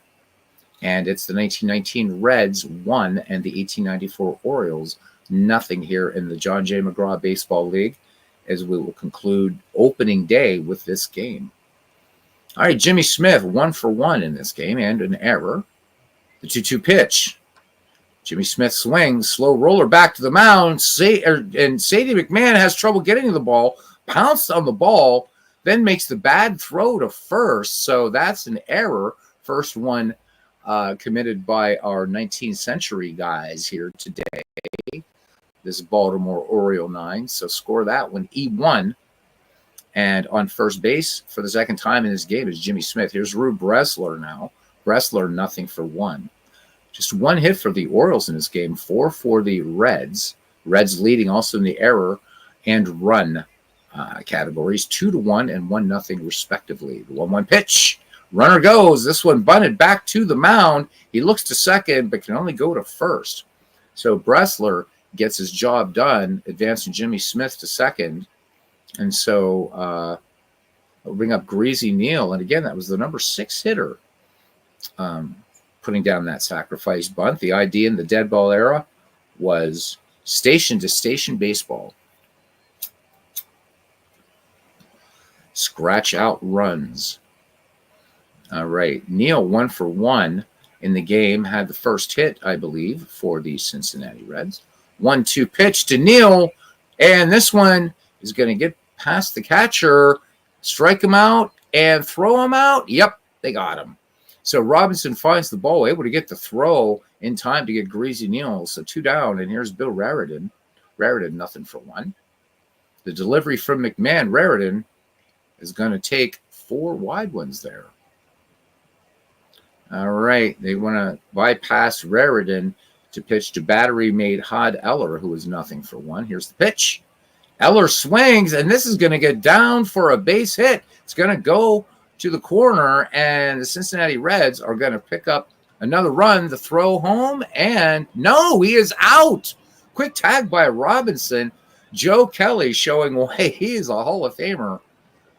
Superb. So the Cincinnati Reds are turned away by the Baltimore Orioles as we go to the bottom of the 4th. Let's look at this as just a regular replay because of this camera angle and see what we can see.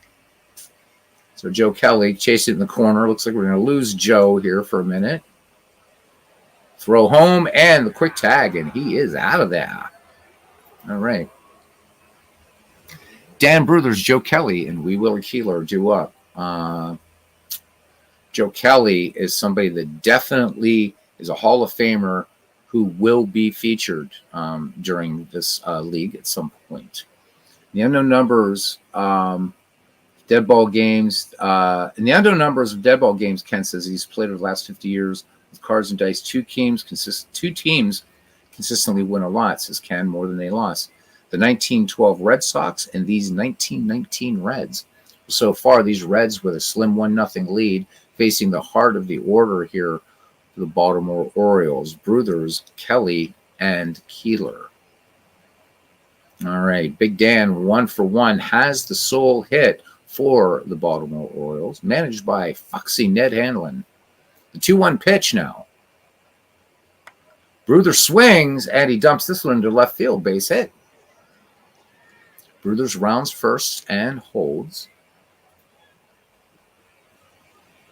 Brings up Joe Kelly, who is just he showed us in the McGreevy League and shown us here in this in the Mack-McGraw project why he's a Hall of Famer. Great outfielder, forgotten today. So we will be again. I would do another one, but that would drag things on too long. But we will be spotlighting Joe Kelly in this league.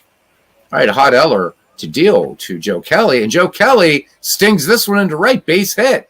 So Joe Kelly up there in heaven having a Guinness, heard me. And Bruthers is safe at third. So runners at second and third, nobody out. And here comes Wee Willie Keeler. Keeler looking for his first hit. Baltimore threatening 1-0 Cincinnati lead here in the bottom of the 4th. Cranks and cranklets. Keeler swings, and this one is going to get a run home. Back. This one off the White Castle and Coca-Cola signs at the juncture, and 2 runs will score. Wee Willie Keeler with the dive into third, and that is a 2-run triple. And the Baltimore Orioles of 1894 jump into the lead. It is now 2-1. Baltimore over the 1919 Cincinnati Reds.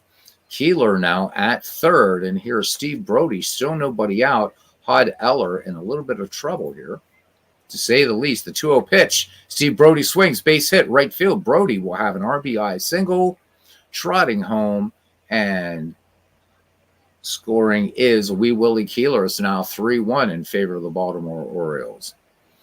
All right, Brody on at first. Here's Wilbert Robinson.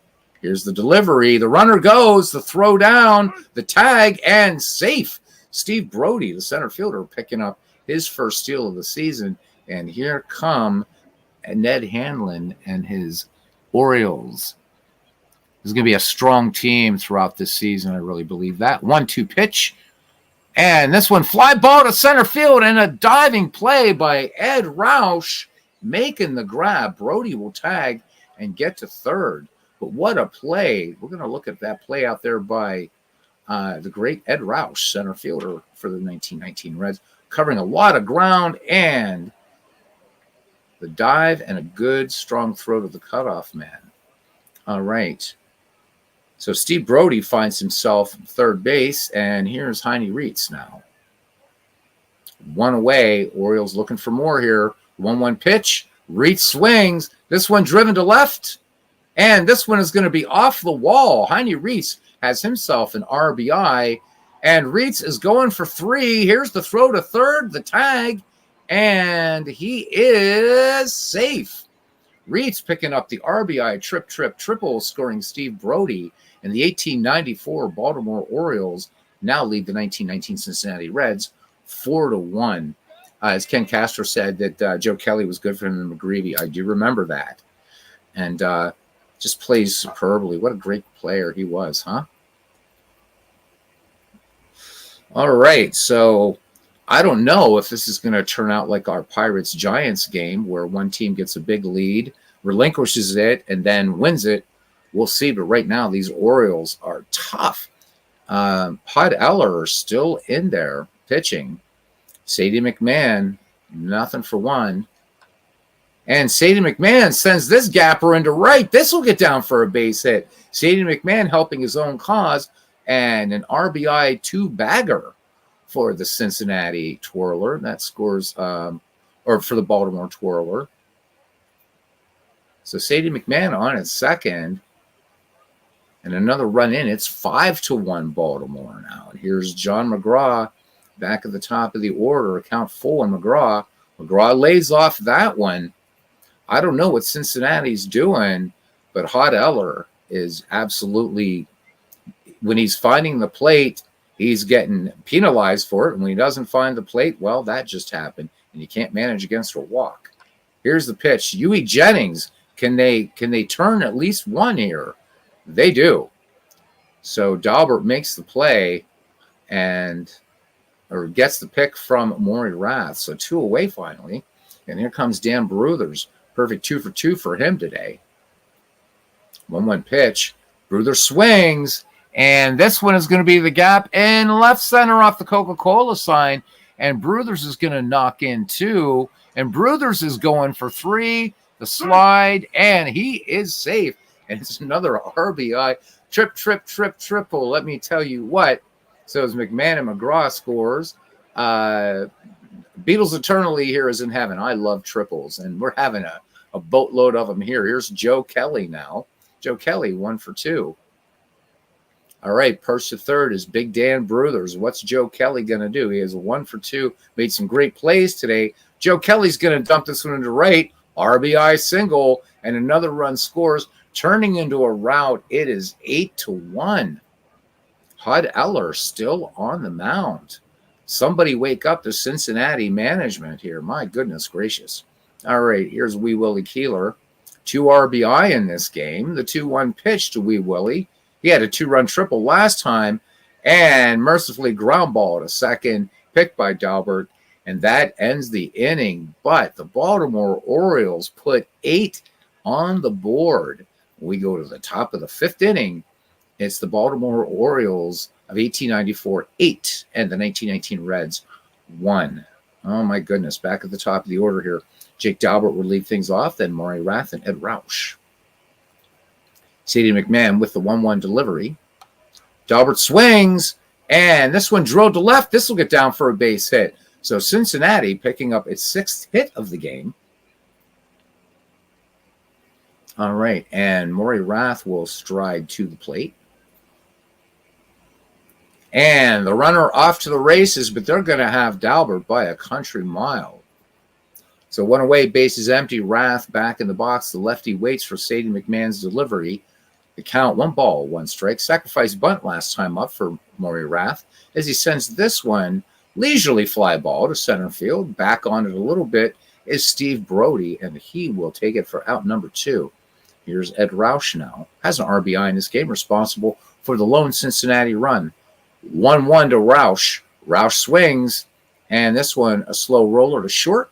Up with that one is Jennings, and he will fire to first, and that will be it for the Reds. Nothing on a hit. We go to the bottom of the 6th inning, and we finally have a relief pitcher for the Cincinnati Reds, Slim Saley, in here, making his appearance. The lefty finishing his warm-up pitches. He will face Steve Brody, Wilbert Robinson, and Heine Reitz. Here is the pitch. And he drills Brody. Hits him with a fastball. So Ned Hanlon doesn't care if he's up 7 runs. He's going to hit the runner. Let's take a quick look at this Cincinnati pitcher. And boy, what a long career this guy had, huh?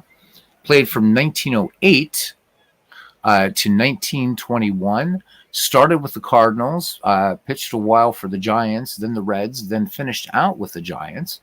For his career, Slim Saley, 174 wins, 143 losses, 36 saves, a lifetime earned run average of 2.56. Looking here, he won 21 games in 1919 for the Cincinnati Reds. Let me see. He struck out 836 batters, walked 573. His whip, a 1.17. Not a big strikeout pitcher, averaged 2.7 per 9 innings. Back to game action, and here's Wilbert Robinson. Runner on. The runner goes. The throw down. They got him. Steve Brody wanted to go 2 for 2 in steals, but he is out of there. So base is clear. Wilbert Robinson back in the box now. Here's the pitch from Saley.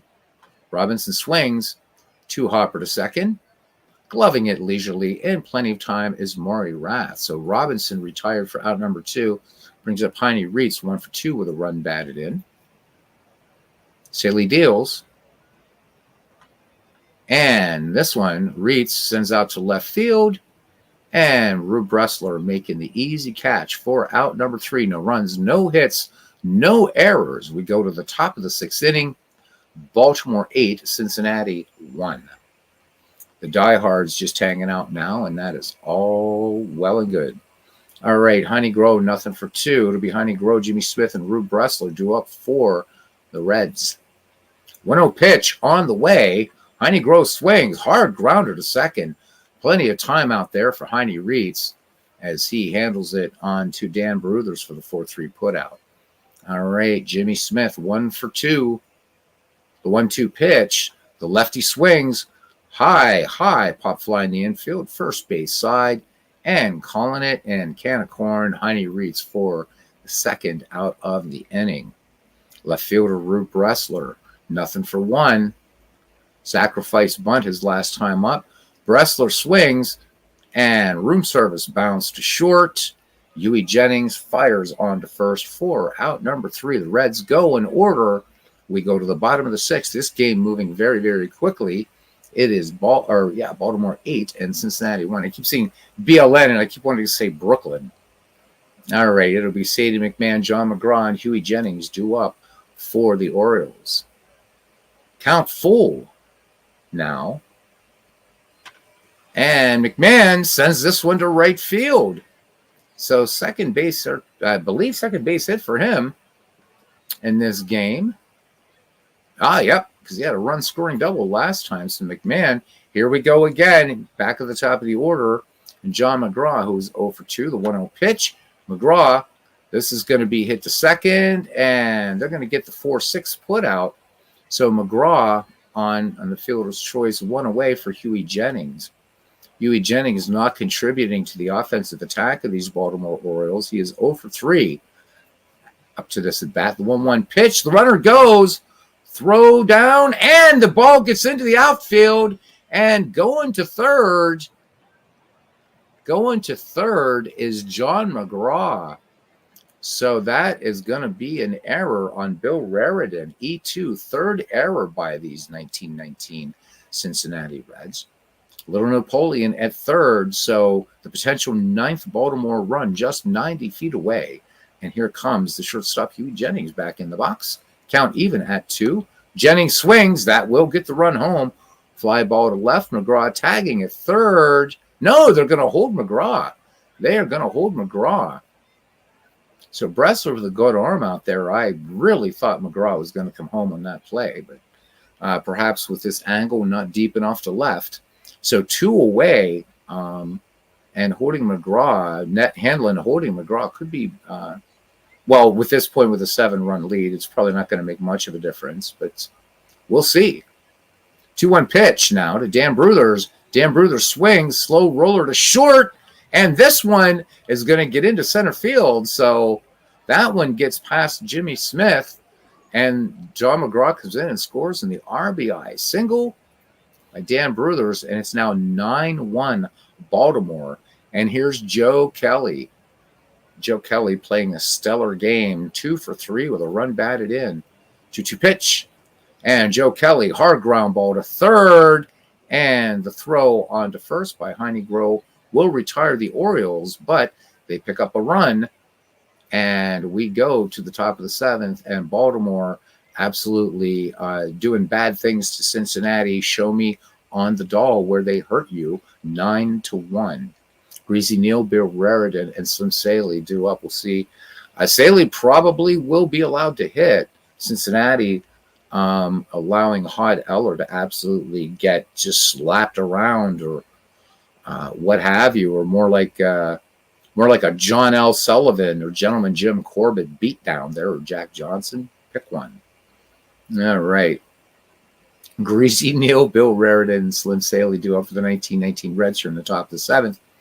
1-1 to pitch. And Neal pops this one third base side. And who has it? None other than John McGraw. He will make the catch. 1 away. And here's Bill Raritan. Count 3 balls, 1 strike. And Raritan, who flawed his last time up, lays off and gets the ball 4. So that fastball coming in low by Sadie McMahon. And you look at this guy, Sadie McMahon, and I don't think you'd want to make fun of this guy for having a nickname. This guy looks like a rough dude here. These are all tough men, all tough guys. But yeah, he looks like he would. Looks like he'd mess you up really good, wouldn't he? All right. So Slim Saley comes to the plate, and Cincinnati will allow him to hit. They were looking bunt. The runner goes, and this is going to be an uncontested steal. And why not when you got an 8-run lead? Bill Raritan picks up the stolen base. Raritan probably could have walked there. 3-2 pitch. Swung on. Routine grounder to second. And Reitz goes to first. And that would be out number 2. And moving to third on the play is Bill Raritan. We're back at the top of the order now for Jake Dalbert, who is 2 for 3 in the game. The 1-1 pitch. Dalbert swings. This should end the inning. Ground ball to Huey Jennings. Jennings up with it. On to Dan Bruthers. And that retires the side. We're going to pretend it's a 7th inning stretch so I can take a slug of water. Thanks to Ken and Clinton and Dwayne for hanging out with me tonight, doing some baseball. Bernie was here for a while. Bernie still may be here. Chris Slovic was here. So thanks a lot, gents. I do appreciate you. I really, really, really, really do. All right. Not an exciting ball game to say the least here, but I don't want to really quick play these. Have some fun. It's been too long since we've done this era of baseball. All right, it'd be Willie Keeler, Steve Brody, and Wilbur Robinson due up for the 1894 Baltimore Orioles. Lefty Saley deals to Willie Keeler, and Keeler bounces to second. Rath has it, and he fires that on to Jake Dalbert at first. 4-3 put out, 1 up, 1 down for Steve Brody. 1 for 2, an RBI, a stolen base, and a caught stealing for him. 0-2 pitch to Brody. Brody swings, and just a little roller up the first base line. Jake Dalbert will take this one 3 unassisted. 2 up, 2 down for Wilbur Robinson. Nothing for 3 for Robinson. And fly ball right field. This one has some distance. And not enough, though. Greasy Neal makes the catch right near the Chappelle sign. 3 up, 3 down for Baltimore. We go to the top of the 8th inning. It's the Orioles 9 and the Reds 1. So, scoring summary in this, the Reds picked up a run in the 3rd. Baltimore with 8 in the 4th and 1 in the 6th. And that is where we are. Baltimore 9, 11, and 1. Cincinnati 1, 6, and 3. Maury Rath, Ed Roush, and Mack-McGraw due up. Here's the 1-2 pitch to Maury Rath. Maury Rath swings, sinking liner to left. Disc is down for a base hit. Joe Kelly getting to that ball, firing it in quickly. And then brings up Ed Roush now. Roush is 1 for 3. Again, responsible for the lone Cincinnati run. Sadie McMahon scattered 7 hits, touched up for just 1 in this game. 0-1 pitch. Roush swings, liner to second base. Nice play by Heine Reitz. We had a double-up, double play, by the way, in this game earlier, too. So here's Mack-McGraw. He is 0 for 3. And we'll make that 0 for 4, I think. Yep. No relay throw. It's going to be a fielder's choice. And what specific year are you using as my base year? So I'm using 1900 to Cubs to Bears because of the lesson we learned in the Ned McGreevy League. So I'm using 1900 strictly because I have 2 19th century teams in the league I picked.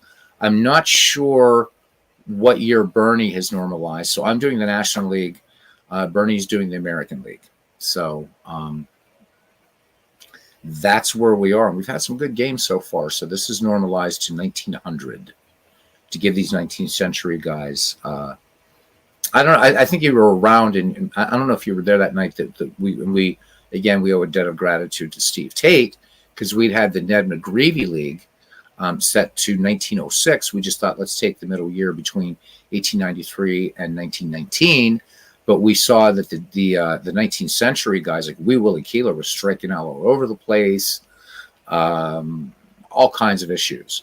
And so Steve did a little bit of work for us during the stream and said, "Here, try 1900." So we rebooted the league and played out well. Good to see you, my friend. By the way, always great to have another guru in here. The Cubs, the Bears. I'm a tiny channel, but I get the best. I get the best of the best here, these baseball fans, these guys.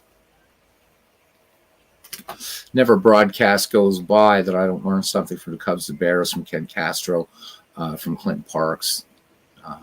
These guys are, and then when lucky enough, when JT Dutch comes in, I'm so blessed, man, by this community. Love it so much.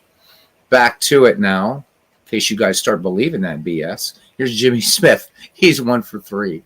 The 0-1 pitch. Smith cuts on this one, and this one is going to be just liner to Little Napoleon. The Reds pick up a hit. They strand a run, and that's about it. We go to the bottom of the 8th. Hard to make one of these exciting. 9-1 Baltimore. So as Cubs the Bears says, he always uses the middle years, too, in these historical replays.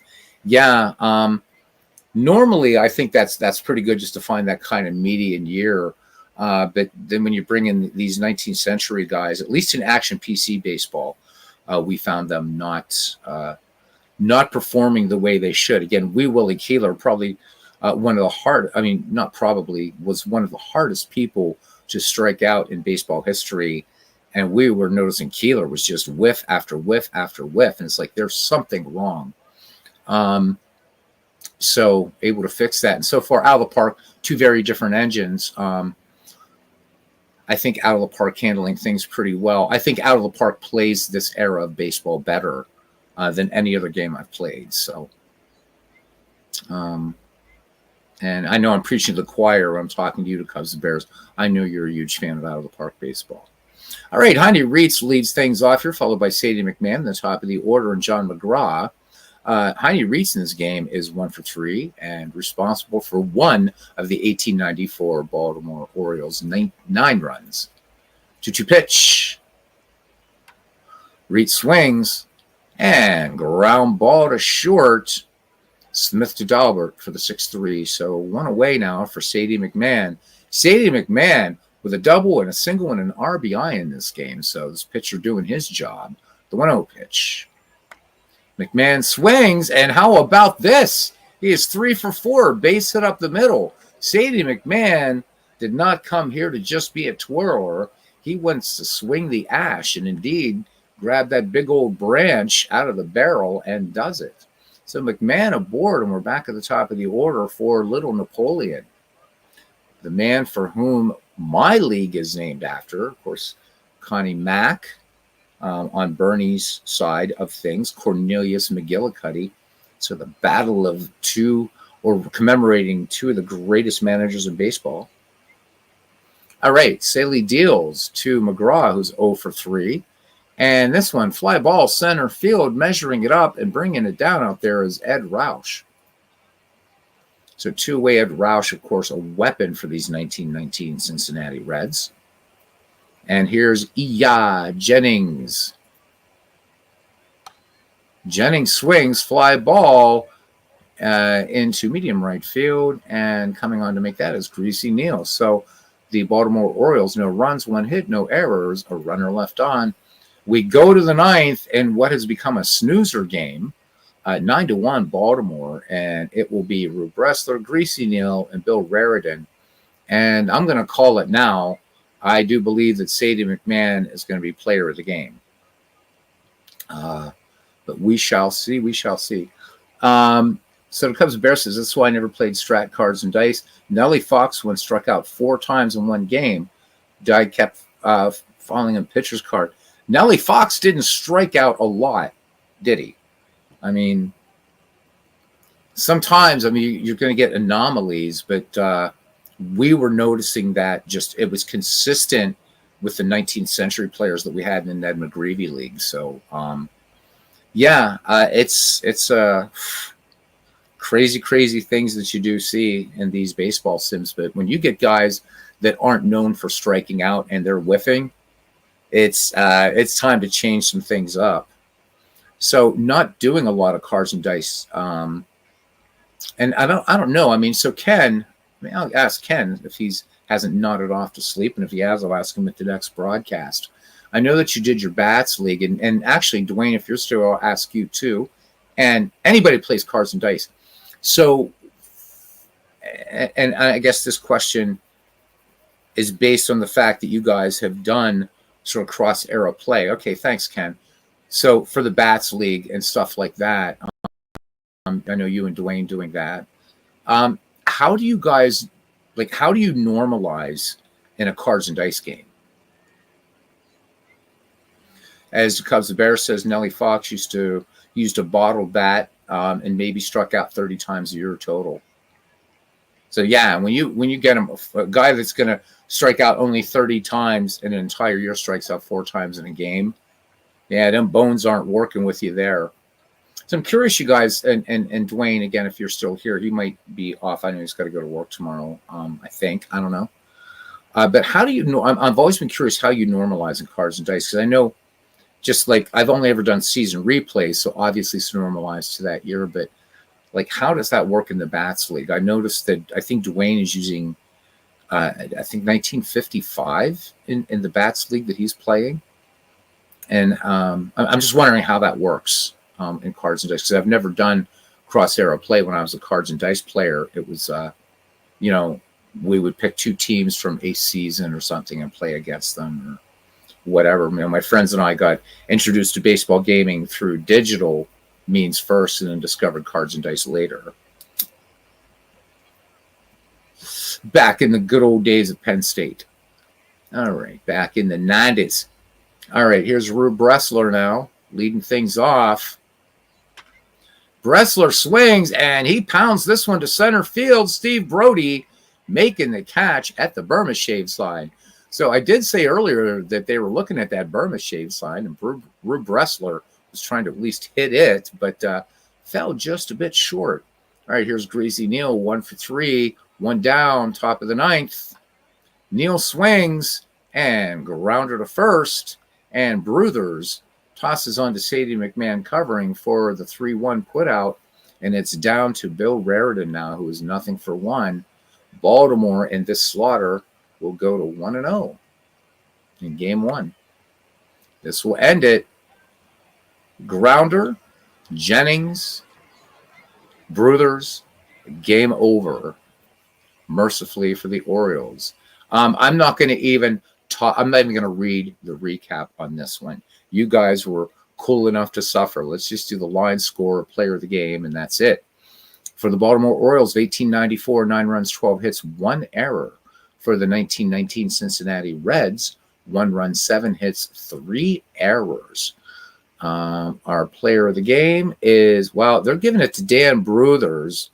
I'm going to give it to Sadie McMahon, and with Dan Bruthers as the co-player of the game. How about that? Bruthers went 4 for 4 today, scored 2 runs, had 3 RBIs. So, Sadie McMahon also deserves it.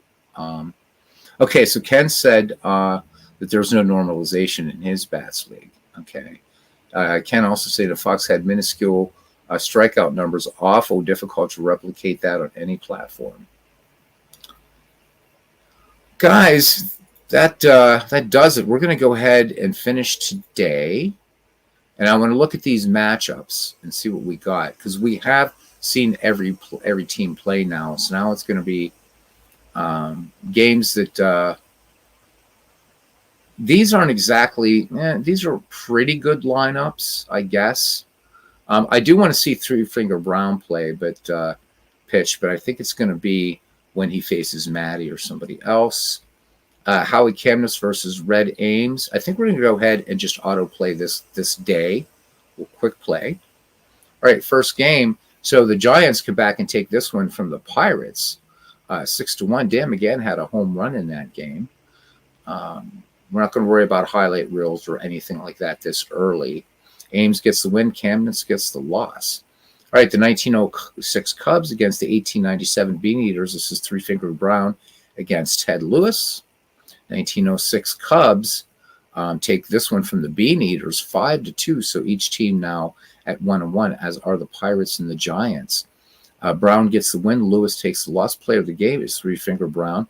Frank Wildfire Schulte picks up a home run for the Cubbies. Now, for the Robins and the Phillies, we had a great matchup last night, at least on paper. Rube Marquard versus Grover Cleveland Alexander. Marquard came out on top of that with a beautiful shutout. This will be Leon Cador against Epirixie. And let's see what happens. Philadelphia Phillies take one. So everybody thus far is 1-1. We'll go back to get to the Reds and the Orioles. So Epirixie picks up the win. Leon Cador takes the loss. Gavi Cravath hits a home run. So we had no home runs on day 1, and on day 2 there's been a home run in 3 of the games thus far that we've played. Now finally, the 1919 Reds and 1894 Orioles. And the 1894 Orioles, no home run in this game, and again put a bad hurting on the Cincinnati Reds.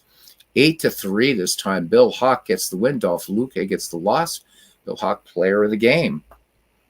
So there we go. I'm going to read an important message here, and then I want to see what the pitching matchups look like for the next time that I do this. We can look at a little bit of league history. I don't want to play a game against anybody here. Let's go to what we have. So we got a good one here coming up. We got a couple good ones. So the 1906 Cubs will be facing the 1909 Pirates, the 1905 Giants against the 1919 Reds, the 1897 Bean Eaters against the 1916 Robins, and the 1894 Orioles against the 1915 Phillies. So I think the next game that we'll do will be the 1905 Giants against the 1919 Reds, as we've got a good pitching matchup here between Ironman Joe McGinnity and Dutch Ruther. So let's check our league news here really quickly, and we will call it. We will call it. So this is there's the top 10. Let's look at our league newspaper here. So nothing yet. We got third baseman Art Devlin had a tough day in the field. The best players in the field have multiple errors throughout a season. Most of them able to keep multiple errors out of a single game. It's not the case for Art Devlin. Today's game, Devlin was clearly Let me see. He was clearly upset following the game and said he would prefer not to speak to reporters. Once reporters caught up with Devlin, he said, I know it's not the worst thing in the world, but I hurt my team today, and well, he wouldn't. That sucks. I'm going to rededicate myself to fielding, and that's a promise. So, geez, what was that? What game was it? What game was it? Oh, my God. So, whatever day, we would have to go back and we can look at any sort of, but don't know how many errors he had in this game. So faulty reporting here. How many damn errors did he have? Anyhow, guys, thank you. Right. Cousin Ken says, I'm loving this immensely. Oh man, I'm loving that you're loving it. And I know I mentioned to a couple guys, I mentioned especially to Mike Silva, I said I'm really very fired up about this because it's going to be great to have Ken Castro coming back to broadcasts and stuff like that, and given his wisdom and just all the other great things all about it. I'm glad you guys are enjoying this. I return to Dead Ball, 19th Century Baseball here in the Beatles Eternally channel. Don't know when Bernie is going to be doing some more games in the Mac League, but you can count on some baseball tomorrow night here in the McGraw League. So tomorrow night we're definitely going to be doing the 1905 Giants versus the 1919 Reds, McGinnity versus Ruther. If I start early enough and people win a second game, I think we are going to do probably the, I don't know, I'm kind of liking the Kid Gleason, George Chalmers matchup for the Orioles and Phillies. So we'll see. But definitely Giants and Reds tomorrow night. So until then, as always, my thank you to the heart and soul of this channel, Cousin Ken Castro, to Cubs the Bears, who always, I'm such a treat when he comes in. Again, these guys, every person I'm mentioning in this chat, I would love to just get together and just I could talk baseball for like months with these guys. Their knowledge is just formidable. So to Cubs the Bears, thank you very much. The Professor Clinton Parks was here. Bernie Strom was here as well. Bernie, my partner in crime. We're going to have a podcast coming up next. We don't know what the hell about, but we do have one coming up soon. Dwayne Martz, who's embraced the Bats League big time, doing it in Digital Diamond Baseball. Dwayne and I have to get together and figure out we're going to do our tutorial on how to play Status Pro Baseball inside of Digital Diamond. So keep a weather eye out for that, if you will, gents. Appreciate you. And that's everybody. Ken was actually not only the first in the ballpark, he was the first before actually went on voice. All right. So in a positive place, all good. All right, says Cousin Ken. Gentlemen, thank you very much. And for those of you catching this afterwards, please consider joining the community by joining the McGreevy Discord, and also following all the content creators and post about your own stuff, man. It's just as important. You're welcome, cousin. Gentlemen, until tomorrow night, see you around the batting cage.